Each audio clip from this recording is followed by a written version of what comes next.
welcome to another installment of Me In, where the triple threat brain trust attack go over the good, bad, everything professional wrestling.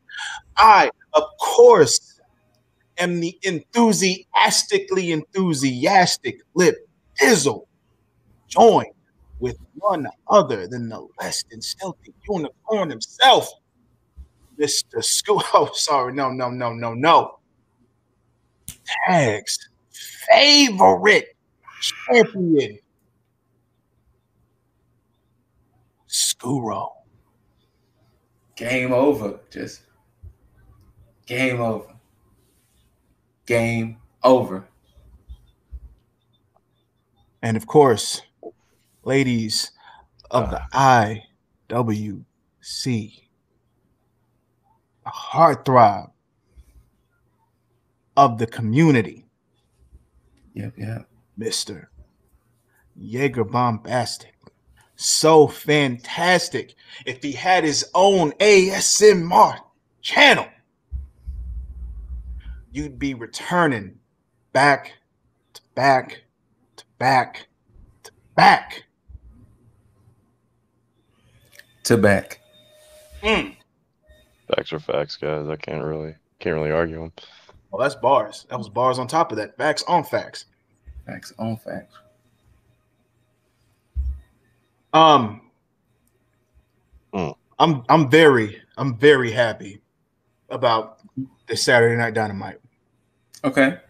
I'm very happy. On top of that, I feel like they gave me what I wanted at the end, just to combat against Scoot's enthusiastic response on NXT. I felt like the way that it came off, it was. Oh, my bad. It was. So That's Kiss. So I did want to address NXT's Tag Me In. I do want to formally apologize to my two co-hosts here. Because not only was I over enthusiastic, but some say I might have been a little antagonistic. And maybe a little bit of an agitator. Clearly, my two co-hosts were not happy with the events of what went down at NXT, but I was. So I formally want to say next time I will do a better job of antagonizing and irritation. Obviously, I didn't do the best job I should have done. You know, I cranked the dial to 10. I should have cranked it on 11 and broke it. Interesting. Next time, I will do better, guys. I will do better. So you're apologizing that you didn't do more? Yes. Yes. I was about to accept this apology, but no. Fuck all that. No, I was apologizing. I should have went a little harder. The amount of joy I had watching this episode back, especially the way the episode ended. Like the way the episode ended was just, if y'all didn't see that episode, it was just one of the greatest episodes to me personally. Yeah, for you. Oh yeah, for me personally. Oh no. It was known that I had to ham it in because y'all two were not happy with this Diamond Mine thing. No. So still I had to ham it in. But next time, I promise y'all better. I can't do it this episode because you know who is not with this company. But next time. Yeah. There's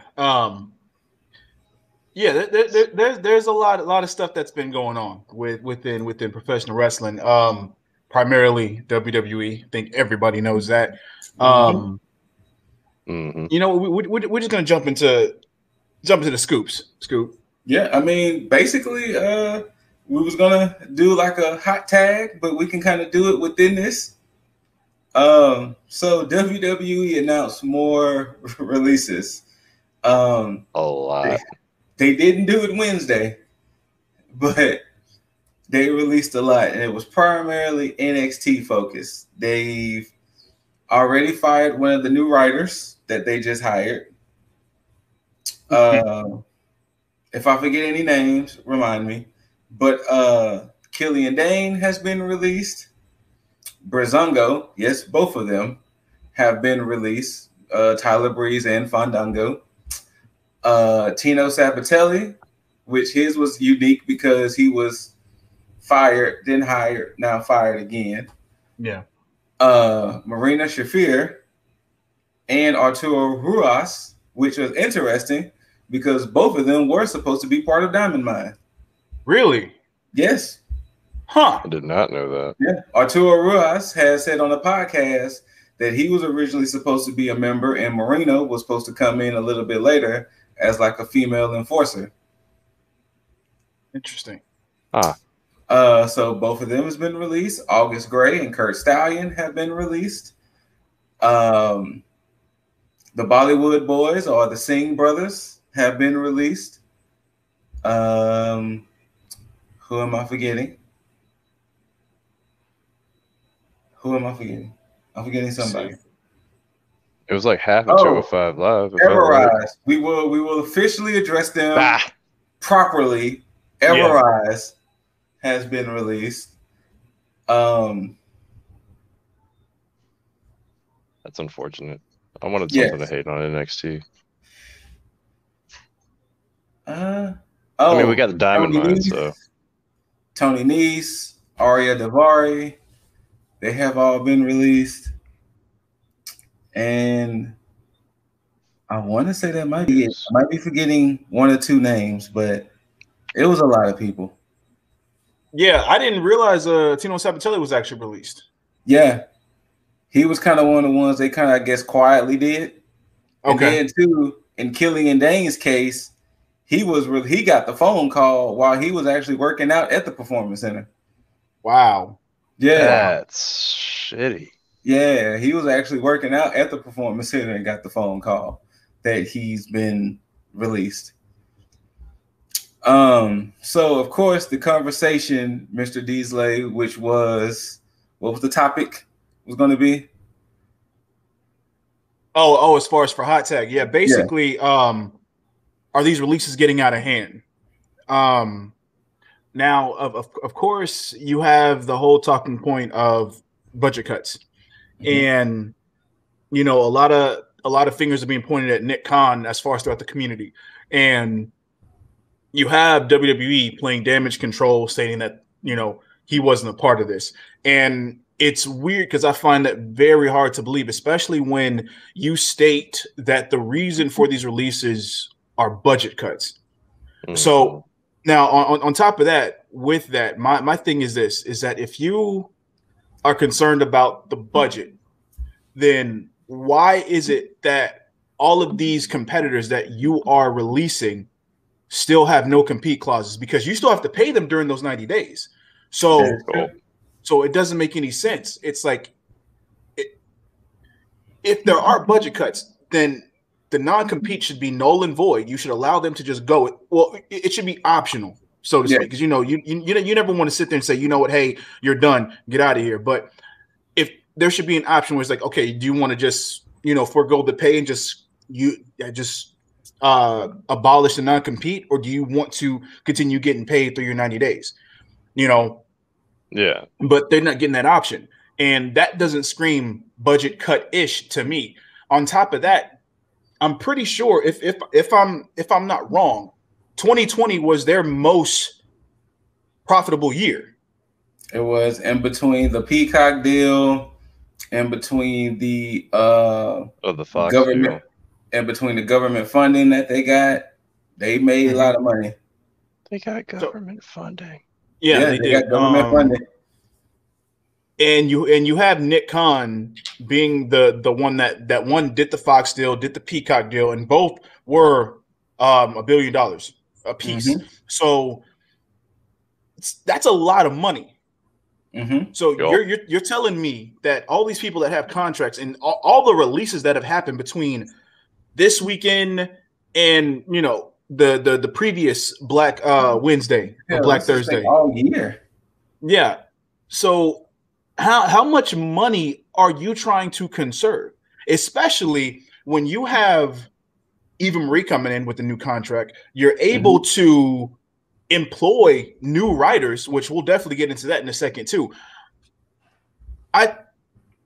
I'm not really understanding I honestly think because I did see an article that Nick Khan was saying, you know, if you want to put the blame on him, that's fine. He's willing to, you know, take whatever responsibilities for these recent cuts. The biggest issue about the cuts, because let's really truly talk about it. The cuts are and aren't the issue because we've seen many companies do things like this before. We've seen companies, hey, they're restructuring, so they fire umpteen employees. The issue to me personally is not the cuts. The issue to me was y'all sat there and tried to hoard all of these wrestlers. Yep. And now when it's the realization that, you know, we really didn't need all these people. So, you know, that was the main issue. The fact that y'all tried to hoard everybody. And now, you know, y'all was toying with people's careers in a sense.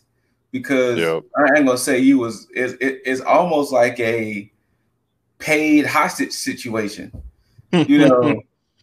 So y'all sat there and hoard all these people, didn't do nothing with them, and now it's like, you know, y'all can go now. Basically. Not only that, you're keeping them from getting paid elsewhere for 90 days. And that's it. This whole situation, and of course, I'm never gonna go back on what I said before. You know, just like I said previously, I said, you know, if you're not gonna use any of this talent, you know, let them go and do what they love, and I still stand by that. But just to piggyback off of what you said, Scoot, the whole deal of just them trying to purge the indies and just take all the talent so that way nobody else gets them is just completely nonsensical, especially when you think about everything that they've done with the people that they've acquired. You know, you have more people sitting in catering and on the bench and on the sideline while they continuously use the same people over and over and over again. Case in point, Raw. Raw is the biggest outlier in all that because of the fact that rematch after rematch, they're not pushing any new talent, and any talent that they do try to push is used as enhancement talent for squash matches. Yep. So it's just, you know, why'd you get them in the first place? You know, I don't understand it at all. And, you know, it's easy to blame Nick Khan, obviously, but I think the whole company as a, you know, is at fault. Like they're just, and you know what? Fuck it. We're gonna dive into it now. Yeah, go ahead and dive into it. Let's go. Let's do it. So yeah, this writer that if I can pull up her name because I think it's Kenise. I forgot the last name. I know it's like Kenise something. Oh, Kenise Mobley. This man's credentials. Kenise Mobley. Okay, so now I'm not gonna be mad at her.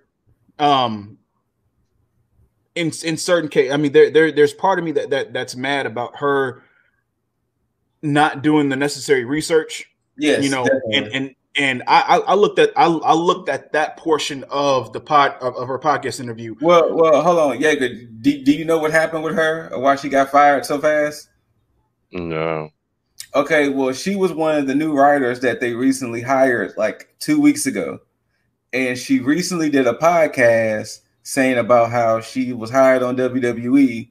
And then she was like, I'm not really too familiar with the product, but since it's basically treated as a TV show, you know, that's why I was hired. And she said, yeah, I think the world champion's name is Bobby Ashley or Bobby Lashley. She was like, I really should know this. And I know I know he's like the big black guy that wears suits and he's with a group called the Hurt Business or something. So basically, yeah, she ousted herself on this podcast. She outed herself that she knew nothing. And basically, and she was cut before she could probably even put pen to paper. Yeah, she ousted herself and she ousted the company because even she had went on to say that, you know, that they even said that she didn't have to have any experience as far as or knowledge of the company or professional wrestling. And you know, even the interviewer that you know, the interviewer had some knowledge of wrestling, not much, but he had some. And he even asked her questions about, you know, you remember this? And she's like, no, I've never watched the product, nothing. You know, she didn't know about this, know about that, anything. And hey guys, you want to go apply to be writers? Yeah, we could, because apparently anybody can. Yeah, basically. I mean, it's probably gonna change now, but damn well better. The issue about it the only issue that I have with her is just how nonchalant she was when she talked about it. Yeah, I'm not getting mad at her for taking the job and being employed, but the way that she came off, like she didn't seem like she respected the business at all, you know. Mm-hmm. And that's one of my issues. Now, as far as WWE being ousted by her, this her removing the veil. This is the reason. Like the universe did this. You know, she was put in a position where she completely unveiled the elephant in the room when it comes to WWE, because we've all criticized the creative, the writing, the character, just all of it. And this is why. Because they hire people that have no knowledge of the company, no knowledge of professional wrestling, and are put in positions that's supposed to captivate people who have more knowledge than the people that they employ. And now WWE went on to say that she wasn't let go because of that. They said she was let go because, and I quote, internal concern. Yet she was not let go until this controversy came into play. Once people started, once the backlash happened, automatically let go. So how is it that this interview happened, but at the same time she had internal concerns? You just hired this person. You literally just hired this person. So if there was internal concerns, then that would mean that you wouldn't even take the time to employ somebody like that, because it doesn't make sense, because you do background checks on everybody, I'm assuming. Right. So something should have been a red flag before you said, hey, I'm going to give you this contract to do this job. So to me, the only thing that could have been the case in this is the fact that she outed your company for employing people that don't have any experience or knowledge within the business. Doesn't watch the product. Nothing. Doesn't know the champion's name. The big black guy with the suit. Basically. Ridiculous. Yeah. I remember Freddie Prinze Jr. when he did the New Day podcast. They asked him, you know, how did that happen of him becoming a writer? And he was basically saying, like, it literally, from the way Freddie Prinze Jr. made it sound like, he made it sound like, in a nutshell, I was at the shows. They was like, hey, come backstage. They want to holler at you. Yo, we know who you are. You want a job? Sure. That's kind of like that's kind of literally, in a nutshell, seemed like the way he got hired as a writer. But luckily, it was twofold for him, because he was also giving them acting lessons at the same time. Yeah. True. But for the most part, it just seemed like they just recognized who he was. Hey, you want a job? Okay, let's do it. So yeah, but the good thing on him is that, you know, he actually had interest in the company as well, so he knew what was going on. So I mean, I put him in the same category as, like, you know, David Arquette. You know, David Arquette has a love for professional wrestling.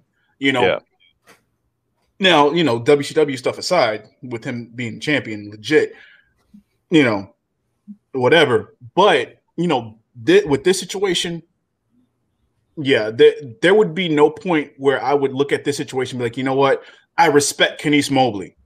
You know, not that we would even have a chance to. No disrespect to her as a person, Mhm. but she was definitely hired for the wrong job. Well, I think personally, I respected her because she was a black woman, and to get a black woman in there, okay, let's see what she could do. But literally, to have zero knowledge, Zero. to be slightly controversial, which I'm gonna take a little bit from Yeager thing. To be slightly controversial, that's like reality stars becoming president. But but yeah, like could she it was like what? Could you name 10 wrestlers and boom, you got the job? Like what was the really what happened here? And how are those 10 not Bobby Lashley? Or at least one of them is. I don't know. I mean, my thing about it is that you know what, like she could have easily treated this like how Disney and MCU treat their stuff, with how they do Marvel movies, is that she could have faked it till she made it. And I mean, and now this is where it's her fault. She could have just easily said, yeah, I just got hired by WWE as a writer. Bam, that's it.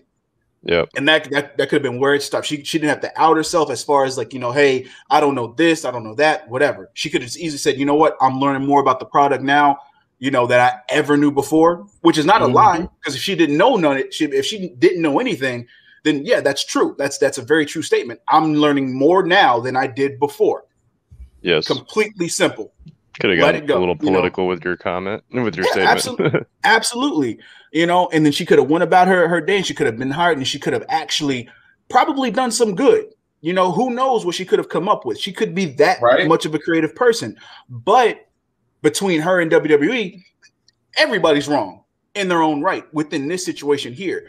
So, yeah, hopefully this is a learning experience, not only for her, but mainly for WWE to get their ducks in a row. Now, I would hope that with all these releases that's going on, with all this cleaning house, that they're doing this for a reason that's going to make the product better.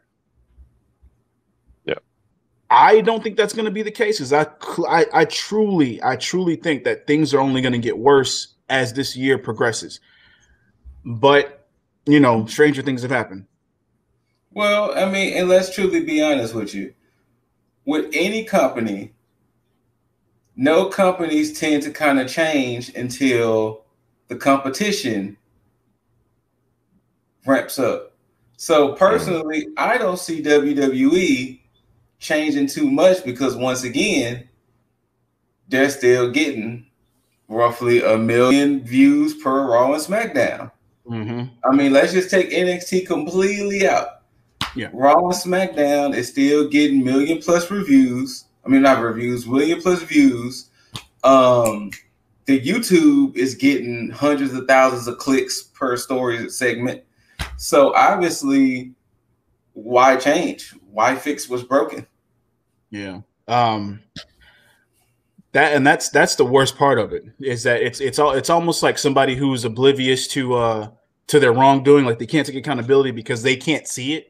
And that's the position that they're in, because they can hear everybody talk shit about the quality of the company, but the metrics and the statistic and the analytics of it show different, which is very sad. So now, of course, we'll definitely get into the competition in AEW later on, but yeah, that's going to be prime example, because I think personally, with the way AEW is going, they're in an upward trajectory, especially with a lot of the changes that they've made recently. And I talked about it last week when we talked about Dynamite, but and they're starting to completely double down on that progression and what they've implemented so far. But as far as these releases, Brazanga, like Tyler Breeze, the man who was helping other people back there sharpen their skills, Tyler Breeze, you let Breeze go? Fandango, who's been there since 06, you let him go? Like, what? I mean, some of the other talent, don't get me wrong. I mean, no, we was not favorable on Everrise, but they were needed to be there for a comedy aspect. Listen, I will say this. I will say this. So in terms of Everrise, Matt Martell and Chase Parker. He said their names. And I was saying this over the past couple weeks. They were going to end up being that meme tag team that everybody started to come around on, which that was the case. That's what they were doing. Yes. Good work. You know, my biases aside, they were doing good work, and they were putting themselves in the position where they were going to get themselves over, whether anybody liked it or not. Mm-hmm. So from that standpoint, usually that's what you would think would be the driving force for them staying there, because that's been Vince McMahon's thing from the beginning. You know, right? What can you do to get yourself over? Can you get the crowd on your side? They've done that. So if you're doing what the big man wants you to do to get over and it's working for you, why then would you be let go if you're doing what you're told? That's what I don't understand. So that's why a lot of this is nonsensical. And the fact that they even say that it's not Nick Khan has me believing that that's completely opposite, because I'm seeing people. I 100% think it's Nick Khan. Honestly, to be perfectly honest with you, Jaeger, I don't know how familiar you are with the WWE games, like the ones that was on PS2 and all that. I'm pretty sure Mr. Deasley is familiar with them. It's just like going back, like with Woods and Breeze, which I'm a spin off on that situation too, about up, up, down, down, because that's still a question mark. It's just like going back and playing SmackDown 06 and SmackDown 07 with GM mode. I wouldn't be surprised Nick Khan is looking at the roster, looking at how much they get paid, probably looking at how long they've been active, what they've been doing recently, and he's probably literally scanning these sheets and being like, you know what? Do we really need Aleister Black? Like, he just came back. He wasn't really used. Yeah, Strowman was a big guy. Do we really need him? Yeah. Do we really need Lana? I mean, we didn't got the usage out of her. Do we need Lana? Do we need Buddy Murphy? He wasn't really doing much right now. Do we need Everrise? Do we really need Breezango? Like I said, he's just really going on the list. And I'm pretty sure there were people who was like, maybe we should keep some people. Because I'm pretty sure Trips was probably like, I probably think we should possibly keep. Well, once again, if it goes over your head, it's over your head. And Nick's Khan position is technically over Trips' head. Yeah, I'm pretty sure. How new is Nick Khan to this, though? Nick Khan got the position back in August. Yeah. In August. He became the president. And how does somebody with as much experience as Trips not a valued opinion? I mean, that's great. It's office politics, man. I mean, they probably don't view Trips as hot, because you got to think about it. It's like everybody's clicked up. You got people that's within the trenches of the company, those who used to be wrestlers and now get office jobs, and you got people that's already been in the office, and it's like they look down on anybody that would come in elsewhere because they've already got their standard day-to-day deal with the people that they're familiar with. So that's how I would look at it. But I'm glad you said what you said, Scoop, because then that raises an interesting question. And that's, does Nick Khan consume the product? Because, if you think about how we come on here and we talk about 205 Live as if it's not a thing or completely irrelevant, and you look at this list of releases recently, and it's the majority of the 205 Live roster. Yeah. Honestly, if you're looking at 205 Live, which I haven't really watched it in a while, same. Nice, Davari, Gray, Stallion, sometimes Everrise, they were mainstays. Oh, and the Singh brothers, they were mainstays on that show. So, because with Mansoor being promoted to Raw, Yeah. I don't know who's necessarily still left on 205 Live.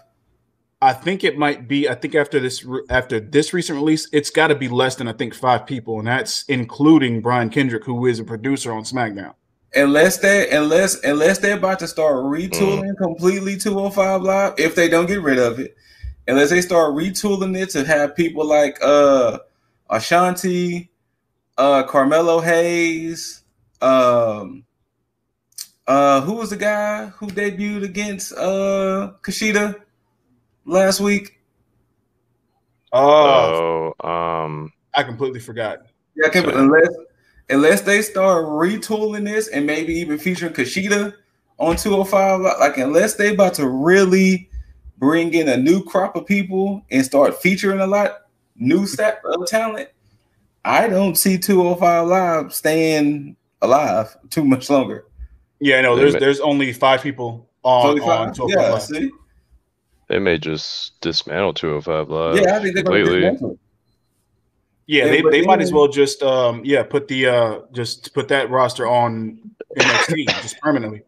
I'm pretty sure that's probably going to end up being the thing. And then too, kind of like what you're kind of hinting at. Oh, they're just going to make an enhancement talent. I wouldn't be surprised if Nick Khan just has a sheet full of names, and there's probably another sheet of the untouchables.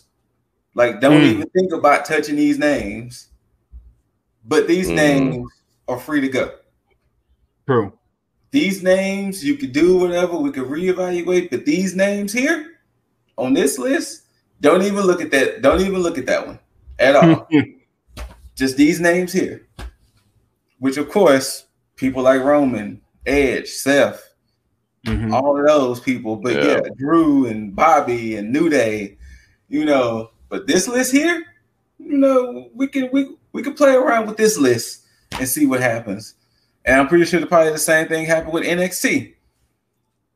Yeah. This list here, you can't touch, but these over here, you can figure it out. So, and because I even thought about it when I saw the picture you sent to us, Lip. And the thing is that it's not the releases that bothers me with WWE. It's like the implication in the way it sounds. Because like I said, people get let go and people get fired all the time from different companies. But for some reason, it just seems evil with WWE. Like it just seems like it was so mean. And I honestly think a lot of that probably has to do with that whole talent hoarding they were doing. Yeah, because you got to understand, especially with what they were doing. Especially once AEW became a real thing to them, they were extending people's contracts for an exorbitant amount of money, just to keep them there, and you got to think about, especially with the Good Brothers, when they decided to stay for a lot more money and then got released. It's them, it's especially with Vince, just throwing money around to keep your toy box full. And not really using anybody. So from that perspective, I can't be mad at Nick Khan for wanting to be like, okay, you know what?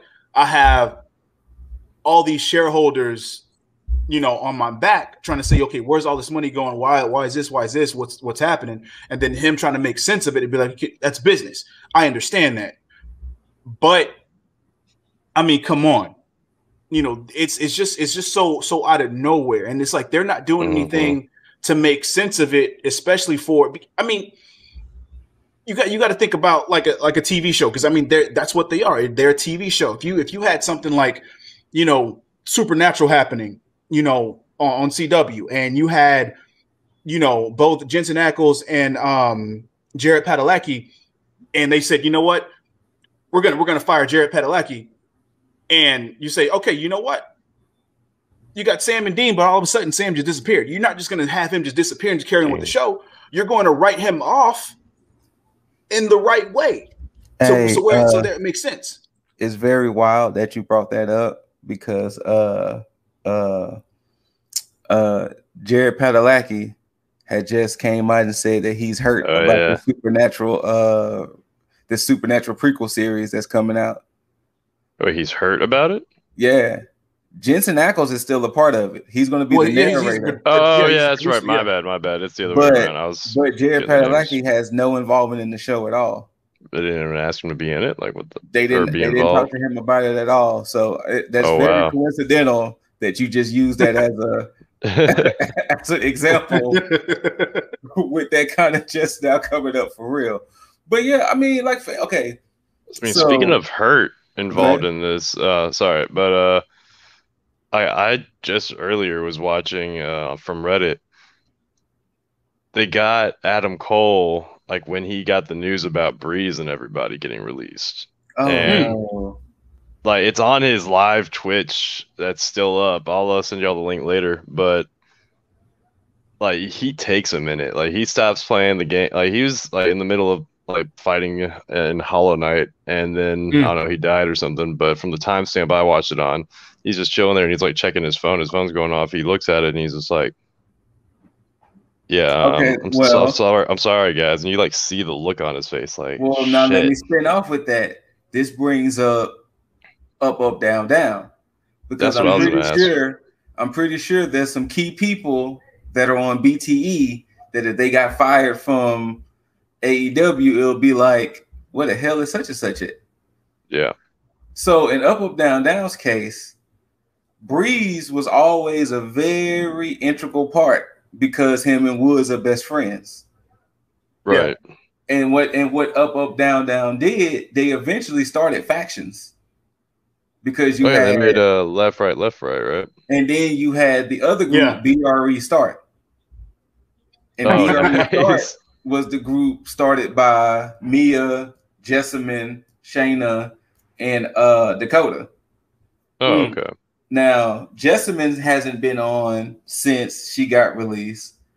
Breeze, he does Battle of the Brands with Woods every week. He does Uno every week with, they call themselves The Party, which is Woods, Breeze, Cesaro, and Cole. Yeah. And he was in the left, right tournament because now they're going to turn the left, right title into a separate title. So I want to know how Woods are going to try to work out keeping Breeze on the channel because his absence will be noticeable. Yeah. Because he's so in the mix with so many things that if he's just completely written out, then it's going to be like Wood's going to have to literally retool Up, Down, Down. True. How much involvement does WWE have with that? Oh, so apparently I wanted to tell y'all on another podcast, according to Woods, WWE owns 100% of it. Yes. A person asked him that on Twitter. Wow. And he said WWE owns 100%. They always had. Wow. So I don't know how it's going to work out with Breeze because, like I said, he was the leader of left, right, which consisted of Breeze, Cesaro, Cole. Technically, Tegan Knox and Dio Madden was part of left, right too. But he was part of that faction. He has 2 other series within Up, Down, Down. So I don't know. So that's why Cole took that break, like you said, because especially with Breeze, he's so intertwined in that channel that now it's kind of like, oh shit, what the fuck we gonna do now if WWE doesn't allow Breeze to stay on this channel? True. Because I mean, let's face it. Breeze can't stay on the channel after 90 days and he gets hired by AEW or he gets hired by Impact or something. Yeah. So they might let him ride out these 90 days. Then after that, Up, Down, Down could be looking mighty different in a few months. That's another thing, speaking of that, because I mean, again, to piggyback off everything that we just talked about, still within 90 days, you're still getting paid. It's like you can still take this time to use them, to write them off the TV, do some type of storyline, and do things to kind of just tie up. Give them a proper send-off. Exactly. And I don't understand just that business aspect of it because of the fact that you're still paying them. So it's like, why pay them to just sit at home when you could be using them while you're paying them? So, Yeah. especially when it's them doing their 90 to, you know what? I just realized what it was. Because, see, if they use them and they get themselves over doing that 90-day compete and they go from one show to another once it's over, then in their mind, it hurts them. Yes. So I get it. They're using it as a palate cleanser. So that way you get the taste out of your mouth. And you don't think about them. So that when they pop up somewhere else, they don't have that rocket Momentum behind them. Mm-hmm. Exactly. Yeah. So I answered my own question. So never mind. Yeah. So like I said, so I don't know what's going to happen in that case with up, down, down. But yeah, these releases, it sucks for the most part because to keep referencing again, y'all was doing all of this hoarding of talent. But then now it's like, we really don't need y'all anymore. And then to even mention AEW, this keeps putting AEW in such a weird box. Mm-hmm. Because in between all the talent that was released this year, they can't become the company that keeps taking everybody from WWE. But what sucks is that these are talented people that are coming from WWE. Yeah. Yeah. So now they can't turn into WCW Junior or TNA Junior. So they're going to be in a unique position with all of these recent releases and cuts. Yeah, I think we need to I was a proponent of this myself, but I'm starting to lean towards the thought process of getting rid of the idea of looking at ex-WWE as, and then going to different companies as, taking in WWE talent or becoming the new WCW 2.0 or TNA 2.0. I can agree we with should that probably start seeing them as people, like we just called them, people with amazing talent that deserve a job somewhere. Mm-hmm. And where else to do it besides, like, I guess you could call them now WWE's number one competitor. Yeah. And I can see it that way too, Jaeger. Or New Japan. And you're right. We probably starting today, we should see it that way. But there's going to be so many people in the IWC who's going to be like, toxic. "Oh, you're WWE's throwaway. What makes you think you could be a big name in Impact, or what makes you think you could be a big name in AEW?" So that's the problem. No, I mean, don't get me wrong. If AEW keeps bringing in talent that's not necessarily great, then that's a problem. Yes. However, if there's people with great works, great gimmicks, and can get themselves over, then fuck it. Like, I don't see a problem with bringing them on. And and let's really get into this deeper issue. The only reason why Impact and WCW messed up was because they was bringing in these X stars and straight pushed them to the top. Yes. Yeah. Moxley was the only one who got kind of lucky because he started with the company early. Mm-hmm. True. So we knew eventually Moxley was going to be at the top of the mountain at some point. Miro is showing that why he should have been where he's at. Mm-hmm. It's not like who else? It's not like Ty Conti became women's champion. Yeah, and that's the thing that AEW is doing right, is that everybody that they have brought in, a lot of people are missing that too. Everybody that they've brought in from WWE, they haven't really pushed to this top. They've actually made them better than they were and actually utilize them in a way that WWE probably should have. So yeah, I mean, even with Christian's somebody that we thought he was going to be somebody they would have, elevated to the top, but they're using him in a way to where he's, side character.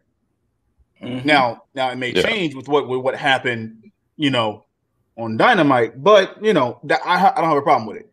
But even with what's his face, Cesar Bononi, Big guy, could be utilized, still kind of green, but they have him in a situation where he's with people who, for lack of a better term, are an enhancement talent stable. I was gonna say, I know you don't want to use the J word, but yeah, I don't want. They're not the Job Squad. They can never be the Job Squad. Shout out to Blue Meanie. And his that was my shit. That was my shit back in Attitude Era. Hell yeah, just all day. Like I said, I mean, at this point, I guess it's starting to turn into a weekly situation with them. Like, honestly, like they on some Dragon Ball Z shit where you got to tune in next week to figure out. The thing is that who will get released next? Exactly, because it's starting to turn more into a not tuning in to watch the product, tuning in to see if your favorite stars is going to get released. Basically, that's what it's kind of starting to tune into now. Even like when it's like Survivor. A week or two after they just wrestled. Even worse. You know what? No, it's like Game of Thrones, right? Oh no! It's like every week is a red wedding, right? Oh, every week. But hey, I would just say good luck to all those talents, and we'll see what happens with you next. Absolutely. Hello. Now, outside of that, you got any other news, Scoot? No, that was pretty much it. So we can go ahead and roll into this Dynamite. Okay, now with Dynamite. Now, just like I said last week, how I felt they were going in the right direction with kind of merging how they work with on Dark and Elevation and soon to be Rampage, and they're starting to bring in talent to where it's like they're meshing well and kind of just bleeding through and making it work. This Saturday Night Dynamite was a good continuation of that method that they're using to do this, and I'm glad that they are, because you think about the matches that were on, like this whole story matches crowd fucking a good 50% of why this whole show was as good as it was. But from top to bottom, from beginning to end, every single match, every single segment, I have no real negatives about. I have one. I have one.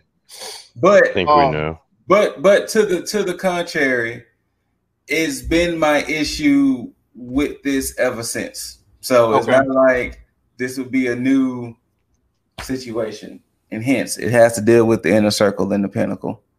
And you know what? And I'm that's where one of my negatives are. Was slight negative, because there's some good that's in this. My negative is I mean, to kind of spoiler alert, the Conan and Tully, fire. Conan, fire. But we'll get to that. But yeah, I mean, ironically enough, I think that's where the show kind of opened up with Sammy Guevara, with Sammy getting attacked by Sean Spears. Now this would have made sense next week to injure Sammy before his match with MJF rather than to do it a week ahead of time. That's my only issue. I don't mind that it should have happened next week. And I'm glad you said it like that, because I mean I liked it, of course, but see, this is my thing, and I'll just jump into it now because it did start it off. But that's when the thought process of it happened, and then it continued throughout the show. Is that the fact that it's funny how it seems that the booking of this feud between them seems to be going in reverse. It seems like it should be flipped, and it's like the good stuff that they're doing right now should have been what's happening up to the big matches, because I like the way this is going. I love the fact that you have everything kind of separate. I love the fact that you have Sean Spears being more unhinged every single week, and basically being like that quote unquote hitman of the Pinnacle. And you know what?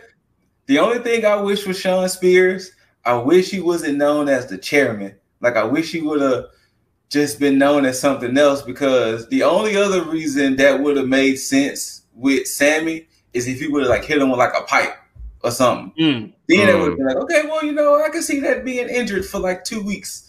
You know, you get struck with a pipe, but a chair, we've seen chair shots since forever. So we've seen people take chair shots and they back up doing shit again. So that's why I wasn't feeling this, because it was like, this would have made sense next week since he's main eventing against MJF, because throughout the whole show, they could have been like, is Sammy going to be able to compete against MJF in the main event? They could have been constantly doing checkups. You know, they could have been showing Sammy back there, you know, trying to get the elbow right. But he has a week to recover. Yeah. Unless Spears is going to do it again. But he has a week to recover. So that's the only. I mean, it looks like he recovered in 2 hours. Yeah. You know what? You're right, because he did come out later on. So you're right. But yeah, from that, we get into a fantastic start to the night, because I didn't expect this match to be as good as it was. If I was a betting man, I would have lost. Oh, yeah? I honestly thought Hobbs was going to take it. Oh, really? So to fast forward, that reversal he did of the buckshot lariat. Oh, with the spine buster. Oh, should have been the end. Oh yeah, that would have been a great thing. They would have been like, yo. But I can see why Hangman won, because once again, we know Hangman's is on the trajectory of the Kenny Omega Mountain. And Hangman is going there, so that's the only reason why I saw it. But like with GYV and MSK, I like how they're just keeping them out of each other's picture. Yeah, but you know, there's always Marvez trying to bring that back to relevance. Yeah, and that's the thing about this whole situation too. Is then primarily with the fans, and this is why I can't wait for next month, when WWE finally brings fans, if they happen to show up, judging by the ticket sales. But because this is going to prove who's over and who's not. Exactly. Yeah. And with AEW, it seems like all the right people are over. Like, if you think about how things were going with the pandemic and how the IWC reacted to a lot of people, everybody that the IWC was behind in AEW reflected what was going on anytime the fans were in attendance. There was not any surprise where it's like, oh shit, wait, they're shitting on them. Oh wait, they like them. It's gonna be surprise. The only surprise to me, which I'm mad that it hasn't happened yet, because I think isn't one of them injuries that we haven't seen the Acclaim yet. Oh yeah. That would be the only one. To where if Acclaim comes out and they still get that pop that Caster got during the pay-per-view, if they was still get that same type of pop during the Dynamite, then it would be like, yep, they are over. That's true. Like, so you know what? Wait, which one of them is injured? Is it Anthony Bowens or is it Max Caster? Wait, is one of them injured? No. Bowens was injured for a little bit, but it was just Caster. But now it's I think they're both clear now. I think they just weren't wrestling on Dynamite this week. Okay. So now this is where I give AEW their props, because again, you had Cody pushing the whole Pride Month thing for a second, and then AEW jumped in. This is the polar opposite between them and WWE. WWE is going to take everybody who is of that community, and they're going to showcase them more. Not a lot of people would know that Anthony Bowens is gay. Really? Yes. I did not know that. Yeah. But that's the thing. They're not pushing that agenda. Because let's be real, Sonny Kiss would have been on TV every week. Yeah. There you go. Exactly. But they're Nyla Rose would have been on TV every week. Thank you. For the wrong reasons. Okay, there you go. For the wrong reasons. This is what equality is, people. That's what that is. No difference. No, like, Matter of fact, same thing with Black History Month. You didn't see anybody of color being pushed to the moon like that. Everything was just another day at the office, as it should be, as it should be. But sorry, I thought about it for a second. I was like, oh yeah, that's because I learned about this maybe 2 weeks ago, and that's it. Then when I brought it up, I was like, oh wait, that does make sense. But I digress. Back to this match. But yeah, Hangman over like Rover. Yes. And just the level of pop, especially with every match that happened. You know who they're behind, you know who they're for, you know who they're against. I mean, Ethan Page, obviously. But Right. the level of engagement that these fans had, and, you know, of course you can chalk it up to maybe them not being there for a while, but I mean, that's already passed. I mean, you go back to Double or Nothing where you had the full pop there, a few other Dynamites that happened, you had fans in attendance, but this one shows right now at this point that fans, the fan base, IWC is genuinely invested in AEW, in anything AEW is pushing out, because, and you know, it's like, because I saw this video of the end of Dynamite, of last night's Dynamite, where Kingston had his promo, and I saw that too. Just the way that came off, and the way that. Yeah, it's Kingston, man. we can talk about it later when we get to it, but I don't like the headlines that they make it seem like he was just bashing WWE. Oh no, he wasn't. He wasn't at all. Headlines I caught. I just never got to read the article. Okay, well, you know what? We can go ahead and talk about it quickly. He was just basically, to paraphrase it, you won't see guys with this much heart on the other station. You won't see guys with the friendship like me and Moxley have on the other station. You won't see action like this on the other station. So because of that, we work hard for y'all. And we're going to keep doing what we do for y'all because y'all are the reason why. Like, it wasn't like he was just outright in there. Fuck WWE, everything they stand for. Fuck the talent. Fuck Vince McMahon. Fuck me. Like, he wasn't saying all of that. He was just basically like, I mean, like, it basically just telling like how it is. Yeah. I mean, to be honest, his speech was akin to if a fighter was fighting another fighter. Oh, that fighter ain't been in the gym like I've been in the gym.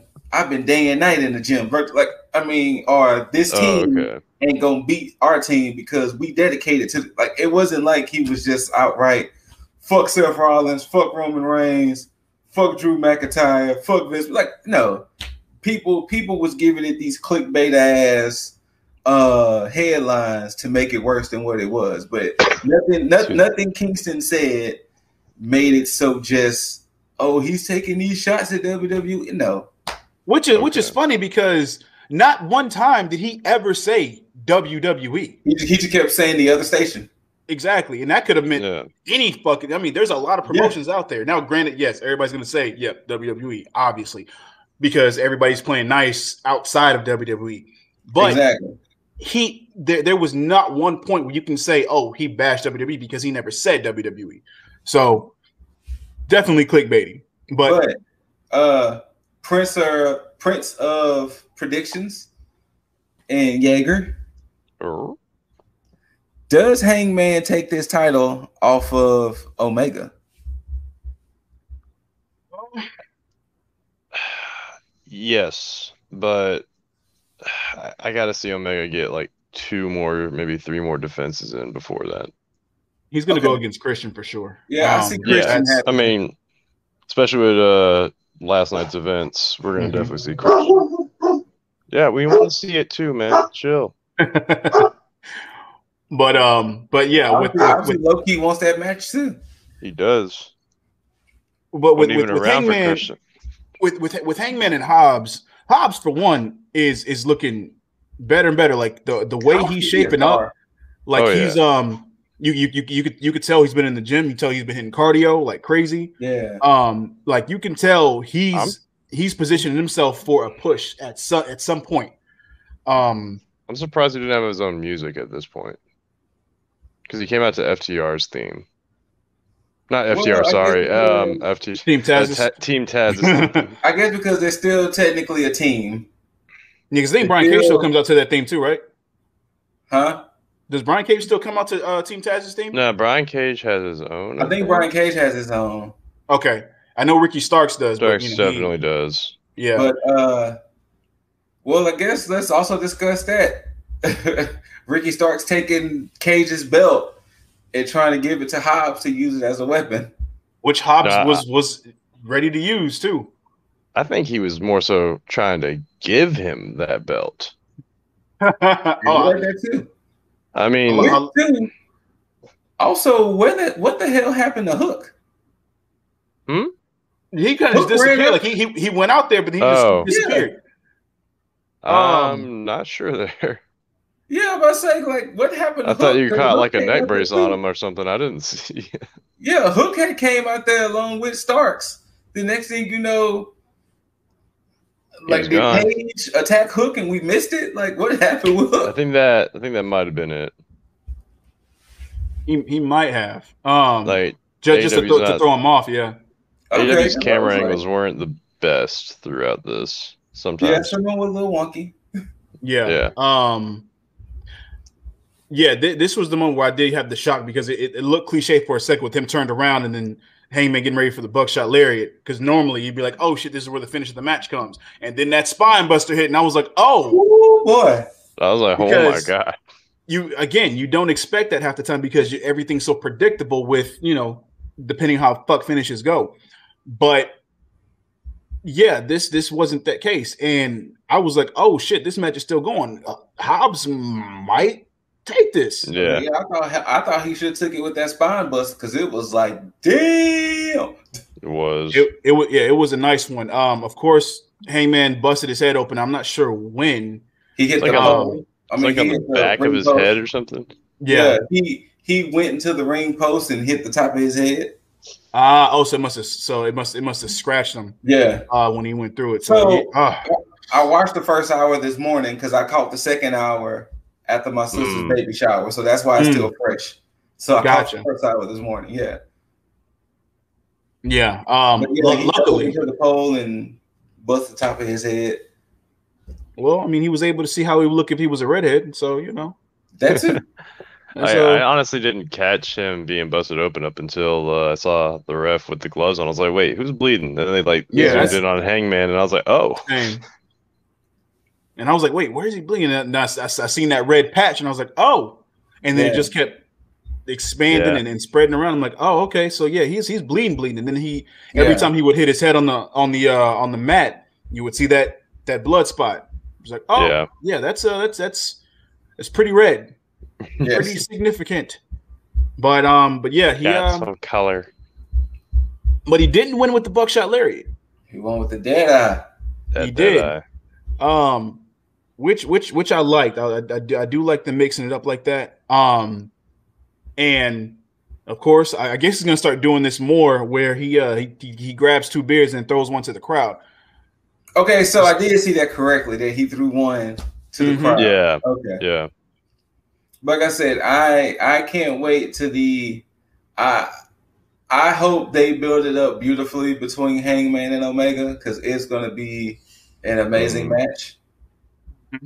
But because the thing is, I hope it's not as predictable as we want it to be because I want to know what's going to happen first with Omega.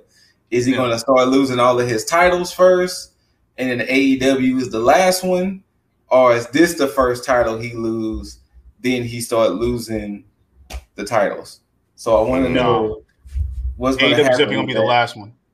Yeah, so I want to know. I think so too. I think the first one he's going to lose is going to be at AAA against Andrade. Because personally, I'm going to be pissed if Sami Callihan beats Kenny Omega for the Impact and for the Impact Championship. Yeah, that's not going to be great. Because what was wrong with Moose? Nothing. Moose at all. I did perfect. If you were gonna have somebody take it up, it should have been Moose at that point in time. So I'm gonna be pissed if Sami Callihan is the one to take the belt off of Omega. I mean, unless him and Moose run it back. Unless they do that. Yeah. But I mean, we definitely will see. Next up, the Conan and Tully had some words for each other. Warrior. Conan definitely had some words for Tully. Conan was dropping bars. Yeah. First off, AEW, good shit. This was the initial thing outside of Sammy and Sean Spears deal that made me think, okay, yeah, this is definitely going in reverse, because I could have seen this little segment here and then going into the fucking Stadium Stampede where Conan just showed up at that point, because it just made sense. But I digress. This is how you build this whole, like, everything between the build between FTR and Proud and Powerful is working on all ends. And for them to take Tully, who's been mentoring FTR since they got there, and then you have Conan, one with Proud and Powerful, dealing with LAX, everything, just him being the quintessential, pure-blooded, just Latin star. Yes. Like he's been, I mean, you got your Eddie Guerreros, you have, your Rey Mysterios, Juventud Guerreros, Psychosis, all of that. But when you think of just leave our Conan. When you think about Latin pride, though, Conan should always come to mind first. This is why this is good, because the way that he was able to be just the voice for Proud and Powerful, and them not even being on the show, outside of them just showing that they got their asses kicked. We didn't see that, though. We didn't need to. It's cool. No.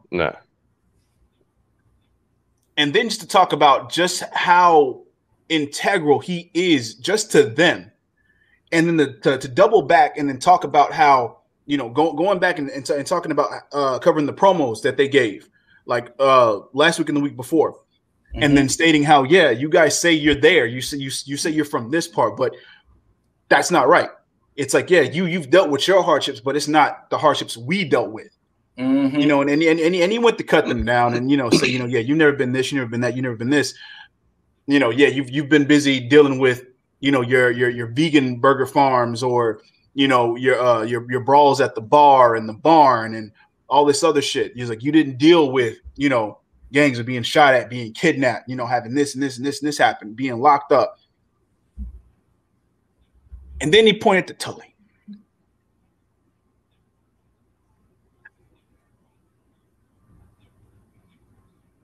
Oh, Tessa got a mention without getting a mention when he said, yeah, because he said this. He said to Tully, he said, eventually you're gonna have to learn Spanish to talk to your grandchildren. Your grandchildren. Oh, I forgot. She is married to or married or boyfriend to a superstar that's in AAA. Oh shit! Oh my god, that went over my head. So I mean, I was listening to everything, but then I was like, oh, okay. That went over my head. I'm not gonna lie. I totally forgot.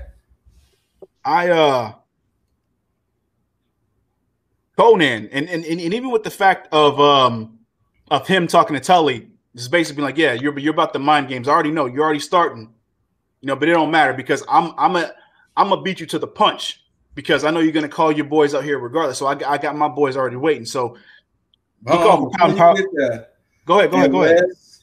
Unless they don't want it to happen, as far as Conan and Inner Circle, Conan should be a part of the Inner Circle just to be with Proud and Powerful. I think they might treat it like they're treating Death Triangle and Alex. Yeah. Because it's just like every time you have Penta outside of Death Triangle, then you have Alex. But the moment that Penta and Death Triangle are doing something, Alex is non-existent. So that makes sense. I think that might be the case. I mean, granted, I wouldn't be opposed. I mean, matter of fact, Conan was in that in that vignette when he did the Inner Circle in the Vegas stuff, because he was in that. He was in that vignette as well. Okay. So I mean that could be the case as well. So who knows? We'll have to see. And speaking of LAX, Bleacher Report says that LAX needs to win those tag titles when they go to New York in September. That show that they're doing was in Queens, I think. Oh, I think it's Queens. Possible. But he was saying, Bleacher Report was saying that Proud and Powerful need to win those tag titles on that show, because it was like it's due for them to win those tag titles. It is. When is that show? I think it's September. Oh, that's plenty of time. Yeah. That's plenty of time. But they would. Damn. Most likely they're gonna beat the Bucks, because I'm pretty sure Bucks are gonna hold on to those titles until then. Okay, well, if that's the case, then then the Bucks would have to hold those titles up to that point. That's what I was thinking about for a second, because I'm like, who could have beat them in that time? Mm-hmm. Well, they're facing September. Well, next week they're facing, from their promo, which we'll get into, but Kingston, the promo itself. Yeah, like they're giving them a match next week, and then if they win, they'll get an actual title chance. Wait, now to think about it. So with the Proud and Powerful and FTR stuff, if I'm correct, this is all just built. They haven't set a date for a match yet. Nope. No. Okay, perfect. So they can stretch this shit out. Mm-hmm. All right, and 9 times out of 10, this will stretch out through July, possibly August, maybe, and. Yeah, that'll give perfect time, because the only match we have in the future, which was announced, was Baker and Nyla Rose at Fyter Fest night 1 and night 2. Oh, and then Ethan Page and Darby. Page and Darby. Fair enough. Well, but yeah, so Conan tried to call out Proud and Powerful. And you had Two Figures walk up, which I already knew it was a misdirect at that point, because when did they ever just come out just completely dressed like that? But Tully, they're still playing it up. Conan had no idea. But Tully, being, the old, smart, wise man he is, turned that shit around real quick and said, yeah, you may think you a step ahead of me, but I'm always a step ahead. So we already took care of your boys. Mm-hmm. Then they decided to say, yeah, we're going to take care of you. Of course, he showed the vignette of Proud and Powerful, knocked out completely in the back. And then they went to work on Conan, which, of course, is going to be some retaliation and repercussions for that action. Absolutely. For sure. Because the way that Conan said, it's like, yeah, you might be their mentor, but I'm their father. Mm-hmm. They don't get no deeper than that at that point. So, yeah, that definitely gonna be some shit to pay. But after that, wait, did that happen? Well, no, that match happened. But I thought there was a segment. Yeah, it was Bucks segment. It was Eddie Kingston and Penta talking with Alex there. No, I thought that was later. I thought there was the Bucks segment. They I think they did them back to back. Reversed. Oh, okay. Yeah, I think they did them back to back, because I knew Penta and them was first, and then because then they cut to Bucks and Brandon Cutler later. Mm-hmm. I think it was after the Matt Sydal match. So yeah, it was Penta and Kingston decided to go ahead and talk that shit. I'm not gonna get into that, because that Wait. Hold on, quick question. Explain to me what happened with Moxley. He had a kid. But so because didn't he show up the week after he took all those damn BTE triggers up? I think he's been gone since then. Yeah, he's been gone since then. I just want no. He showed up on a run-in one time. No, that was Kazarian. You know what? That might be who I'm confusing. Because the reason I say that is because at the end when Kazarian ran out, I was like, oh shit, is that Mox? Because I literally thought it was Mox too. Kazarian with Mox. Okay. It's that goddamn hoodie. It's the fucking hoodie. Yes, it has to be that. But yeah, I'm forgoing the whole Penta and Eddie Kingston backstage shit because not to go against Kingston, he does this shit all the time. But yes, the Bucks shit with Brandon Cutler was fucking gold. I'm telling you, man.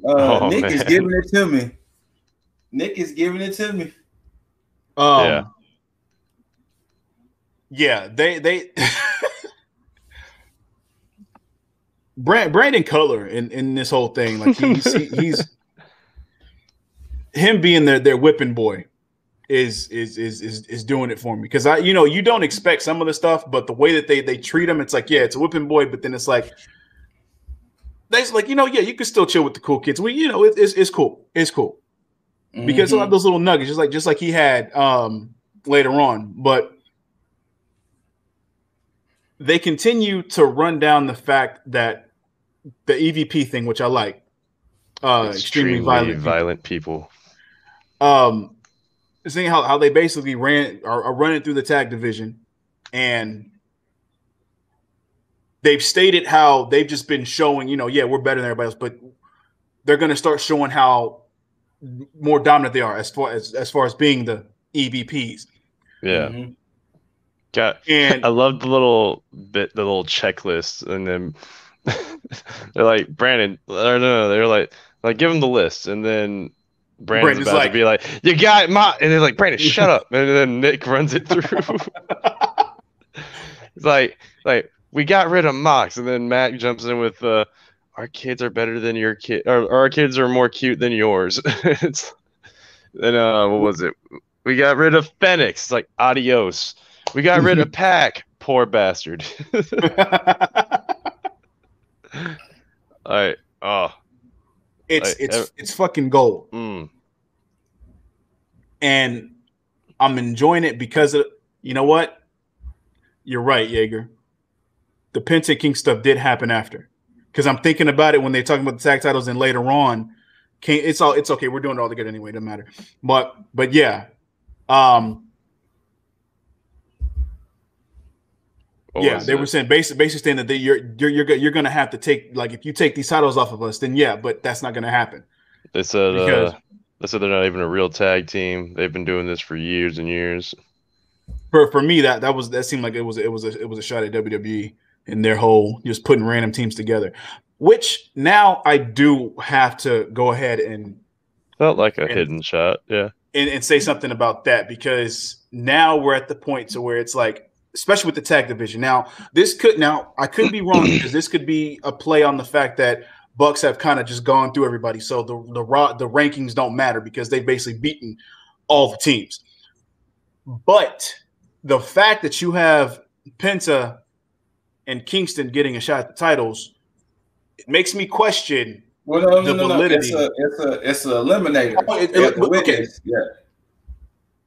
Yeah. True enough. But at the same time, I feel like those within like the rankings, like especially with those like in the top 5, you know what? Let me take that back, because maybe it's the fact that anybody that's in the top 5 automatically get like a title shot. So whenever they want to compete for it, cool. So anybody outside of that need to do a title eliminator. I'm running with that. I'm just going to assume that that's the case because it makes sense to me. It makes sense. And so yeah. But just for a fucking question, or the inquisitor in me, I need to see this fucking tag rankings. Just to see what we have. As while he's pulling that up, I think you were commenting on Nick doing it for you. Oh man, Nick! The over excessive. What was it? The earring thing he had. The earring chain on the chain hat. from the hat. Yeah. Like, come on! Like, I am loving heel Young Bucks. Face Young Bucks wasn't doing it for me, but I'm loving heel Young Bucks. I'm loving it. I I popped when or I just like broke whenever Mick started like at the camera for no reason. But yeah, they doing it for me as heels. Oh, yeah. I'm enjoying. Oh, I like these rankings on all ends. Oh yeah. Well, except for the tag, because I still don't get how Varsity Blondes are still at the top. Good question. Outside of Varsity Blondes, everything's looking good because you got the Acclaimed at 2, FTR at 3, Private Party at 4, and then Proud and Powerful finally made the fucking list again at 5. Good shit. Women's division is looking good too. Nyla Rose at 1, Ty Conti back in there at 2, Thunder Rosa at 3, Chris Statlander at 4, Hikaru Shida at 5. Statlander?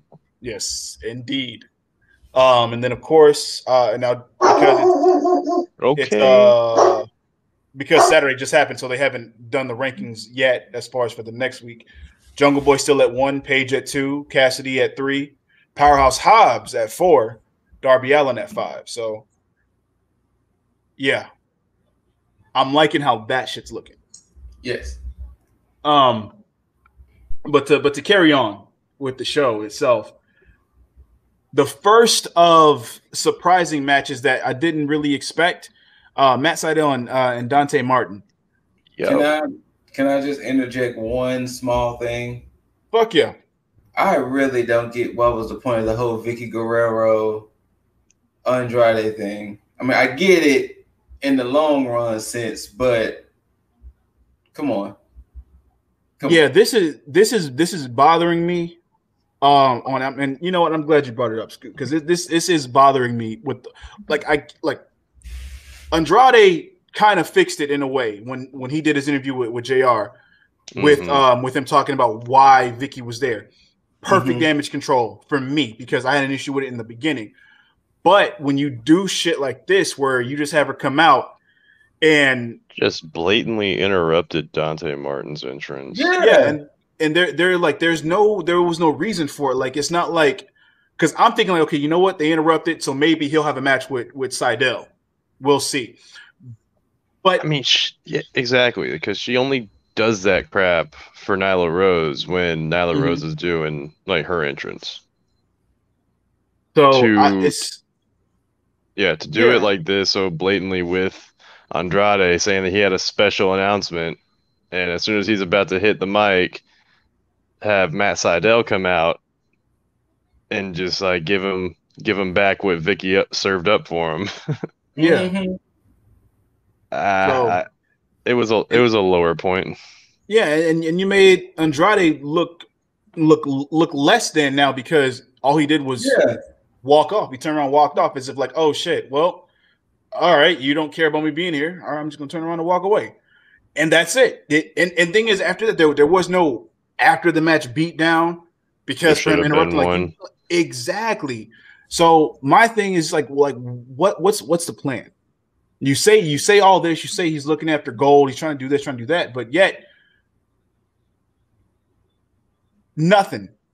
It's just words at this point, and I hate that because I have so much expectation for Andrade and AEW right now that it's starting to lower my intrigue on it because of the way that it's that is being booked. And it's funny, especially with how I literally just said that anybody that they bring from WWE, they've been doing correctly. And now it's like 50-50 because his presentation, his interview and everything like that, perfect. This stuff with Vicky Guerrero is almost as a downgrade because I felt like she could have introduced him and left it at that.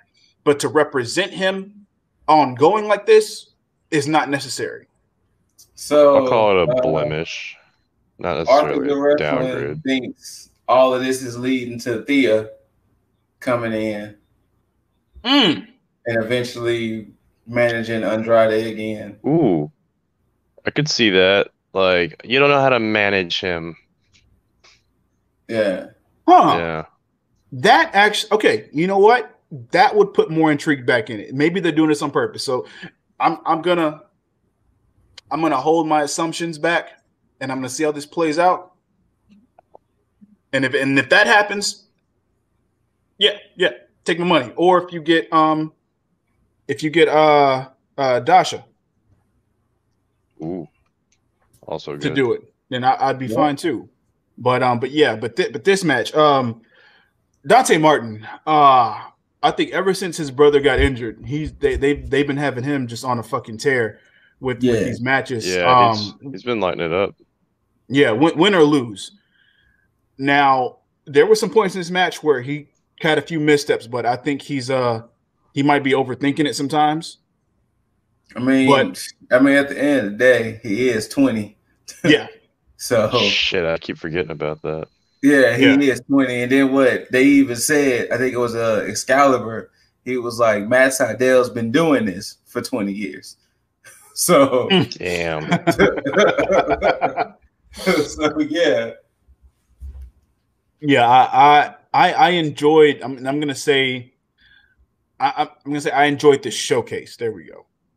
Mm-hmm. I enjoyed the showcase between these two because I think Matt Seidel is a good dance partner for Dante Martin in this aspect, as far as like kind of, you know what, we're gonna have this match and I'm gonna show you what you can be capable of, and the way that Dante Martin moves in the ring and the way that his offense is, it's effortlessly aesthetically pleasing to watch, because watching how he did the that little float over stunner, yes, and the way he did his top rope moonsault, it's everything. The presentation is extremely nice. Sunset flip. Everything. And then I think it was Authors of Wrestling again who called out, it's something about Dante Martin doing that sunset flip while the sunset was happening. It's just very aesthetically pleasing to watch. He's getting it. He's somebody that gets it. So I hope that he's not the type to get too reckless and then hurt himself very early, because he has the amount of potential that Patrick Clark had in NXT, to the point to where, like, he's a future star to making, like, just like Jeff Hardy was. Because think about Hardy Boys, when they came in, they were extremely young. So Top Flight being in that same position and having just that level of talent and skill just at that young age, and being willing to learn without being cocky and foolish. They can go a lot further than Private Party are at this point right now, which that might be a feud for the future as well. Something I really want to know what happened with that situation. With who? Private Party was on a nice little trajectory, and all of a sudden, it just fizzled. Yeah. So I wonder what happened with that. Personally, who knows? I mean, I don't know if Matt Hardy maybe presented something to the company to say, you know, I'm going to push these guys or find a way to make these guys better, and it just didn't work out, or this is something that they've opted for. Because you're right. I mean, with them having the start that they had in AEW to get to this point, it does seem pretty ass backwards for it to just not be going the way that most people would think it is, because the heel turn in itself started right, and then it just kind of fizzled in a way to where it went in the opposite direction. But for Top Flight, it seemed like they did everything right with them getting a tag title shot against the Bucks, and then moving. Wait, was it the Bucks? Yeah, I think it was. Yeah, it was the Bucks. It was the Bucks. Getting a tag title shot with the Bucks, and then getting showcased there, and then having them go completely on Dark and Elevation to do their matches here and there. Yeah. And then from Dante, I can't remember his brother's name, but him getting hurt. Darius. And then Darius. Oh, Darius. And then for them to continue to push Dante Martin and showcase what he's able to do, it worked. It worked. And and it's continuing to work because it's still keeping Top Flight in everybody's ear and eye, but it's putting Dante Martin in a position to where he's getting more experience and he's going to become the bigger star out of the two, even with him being the younger, i.e., like the Hardy Boys were. So this is very reminiscent of the Hardy Boys upbringing in professional wrestling, and this is not going to be my only call back to Jeff Hardy for this show. Spoiler alert. But yeah, so of course Matt Sydal, no surprise, going over. Dante Martin doing the job, but this wasn't about winning or losing in this match. Yes, it was. This match in itself was mainly it felt like it was for the fans because the fans were completely behind this. And again, there is so much appreciation for fans being in attendance because this is the reason. This is the reason why professional wrestling is and has been the way that it is, because of the fans. Because fans make stars. Yes. And fans crush Charlotte Flairs. Yes. Cannot wait for the fans to come back so we can finally hear all the boos for Charlotte Flair. At this point, they're not going to care. They're not, and neither is Charlotte because Charlotte's already given backlash to everybody. But that's for she can take her and her botched freaking plastic surgery she got and freaking shove it. Yeah, but sorry to call her up. But no, you're good. You're good. I digress though. Matt Sydal goes over, looks good doing it. He does try to give certain praise to Dante Martin, but the camera cut away from it to do a which backstage. I think this one was the one for Jungle Boy that they did, which again. Oh yeah, the one with Christian. Yeah, leads more to the fact that the build for this match was just awful. Just completely awful. I'm about to go say I don't think they did a great job promoting this match. No, they did not. But luckily, and we'll get into it. It turned out the way that it did. But yeah, the build for it, I don't know if it was by design or if they just had a misstep with it. But I'm hoping that it was by design because it's one of those things where it's like they're not expecting Jungle Boy to take the title anytime soon, and they're still trying to give more room for him to have his career in AEW and not fast track him to the main event like that. So yeah, that's what I'm hoping for. But yeah, this backstage segment started with them talking to him and him actually talking about him getting ready for this match and him wanting this. But then you have Christian come in, which I didn't agree with this, and trying to have somewhat of a halfway mentor role, saying you should be mad because people don't, you got people out there that don't believe that you deserve this spot, which there's nobody that believes that unless you're talking about people that's in the back. But even then, no. Yeah. Man. So that's why it didn't make sense to me when he said it, because that whole dialogue didn't make sense, especially when you think about how when Jungle Boy came out, the ovation that he got. Boy. Oh my God. Yeah, it makes no sense. So I felt like this was completely unnecessary, and you could have done without the involvement of Christian. And in some cases, you could have done without this whole segment in general. But you have to build for the match, however little it is. So, yeah, right. I could have done without it. But what I could have done with was a Ethan Page Bear Bronson match. Well, no, not the match for me. The match was cool.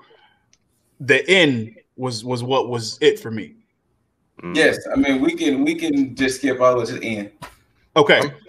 Small critique on Bear Country. They need to get rid of those masks.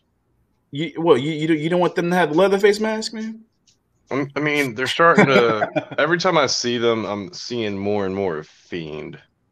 I get it. Okay. It's supposed to be like a bear trap on the face, and it's supposed to be like. Is that what that is? It looks like a bear trap on the sides, so that's what I'm assuming that's supposed to be. It throws me off.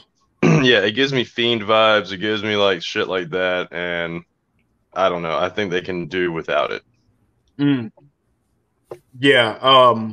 This match wasn't a bad match. It was. I enjoyed it. I love the fact that again the fans shitting all over Ethan Page Oh yeah, and but the him entrance playing to music's it. so fire though.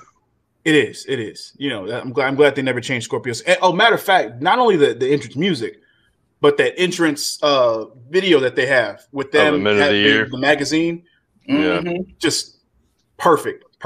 I love that as a tag team for them though. Men of the year. Yes. Yeah. And again, I like how they're treating the tag teams. Like, yeah, you may not have them in a tag team match all the time, but you're still showcasing the individuals within the tag team to show, okay, you know what? Mm-hmm. Yeah, we're a tag team, but you know, we can still do this shit on our own. Love the heel work from Ethan Page. He's just good at that. But the heel work with him doing the low blow, and then man. the way he did the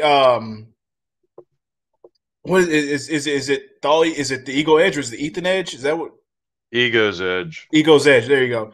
Yeah. So the way he had the Ego's Edge, and the way he tossed Bronson.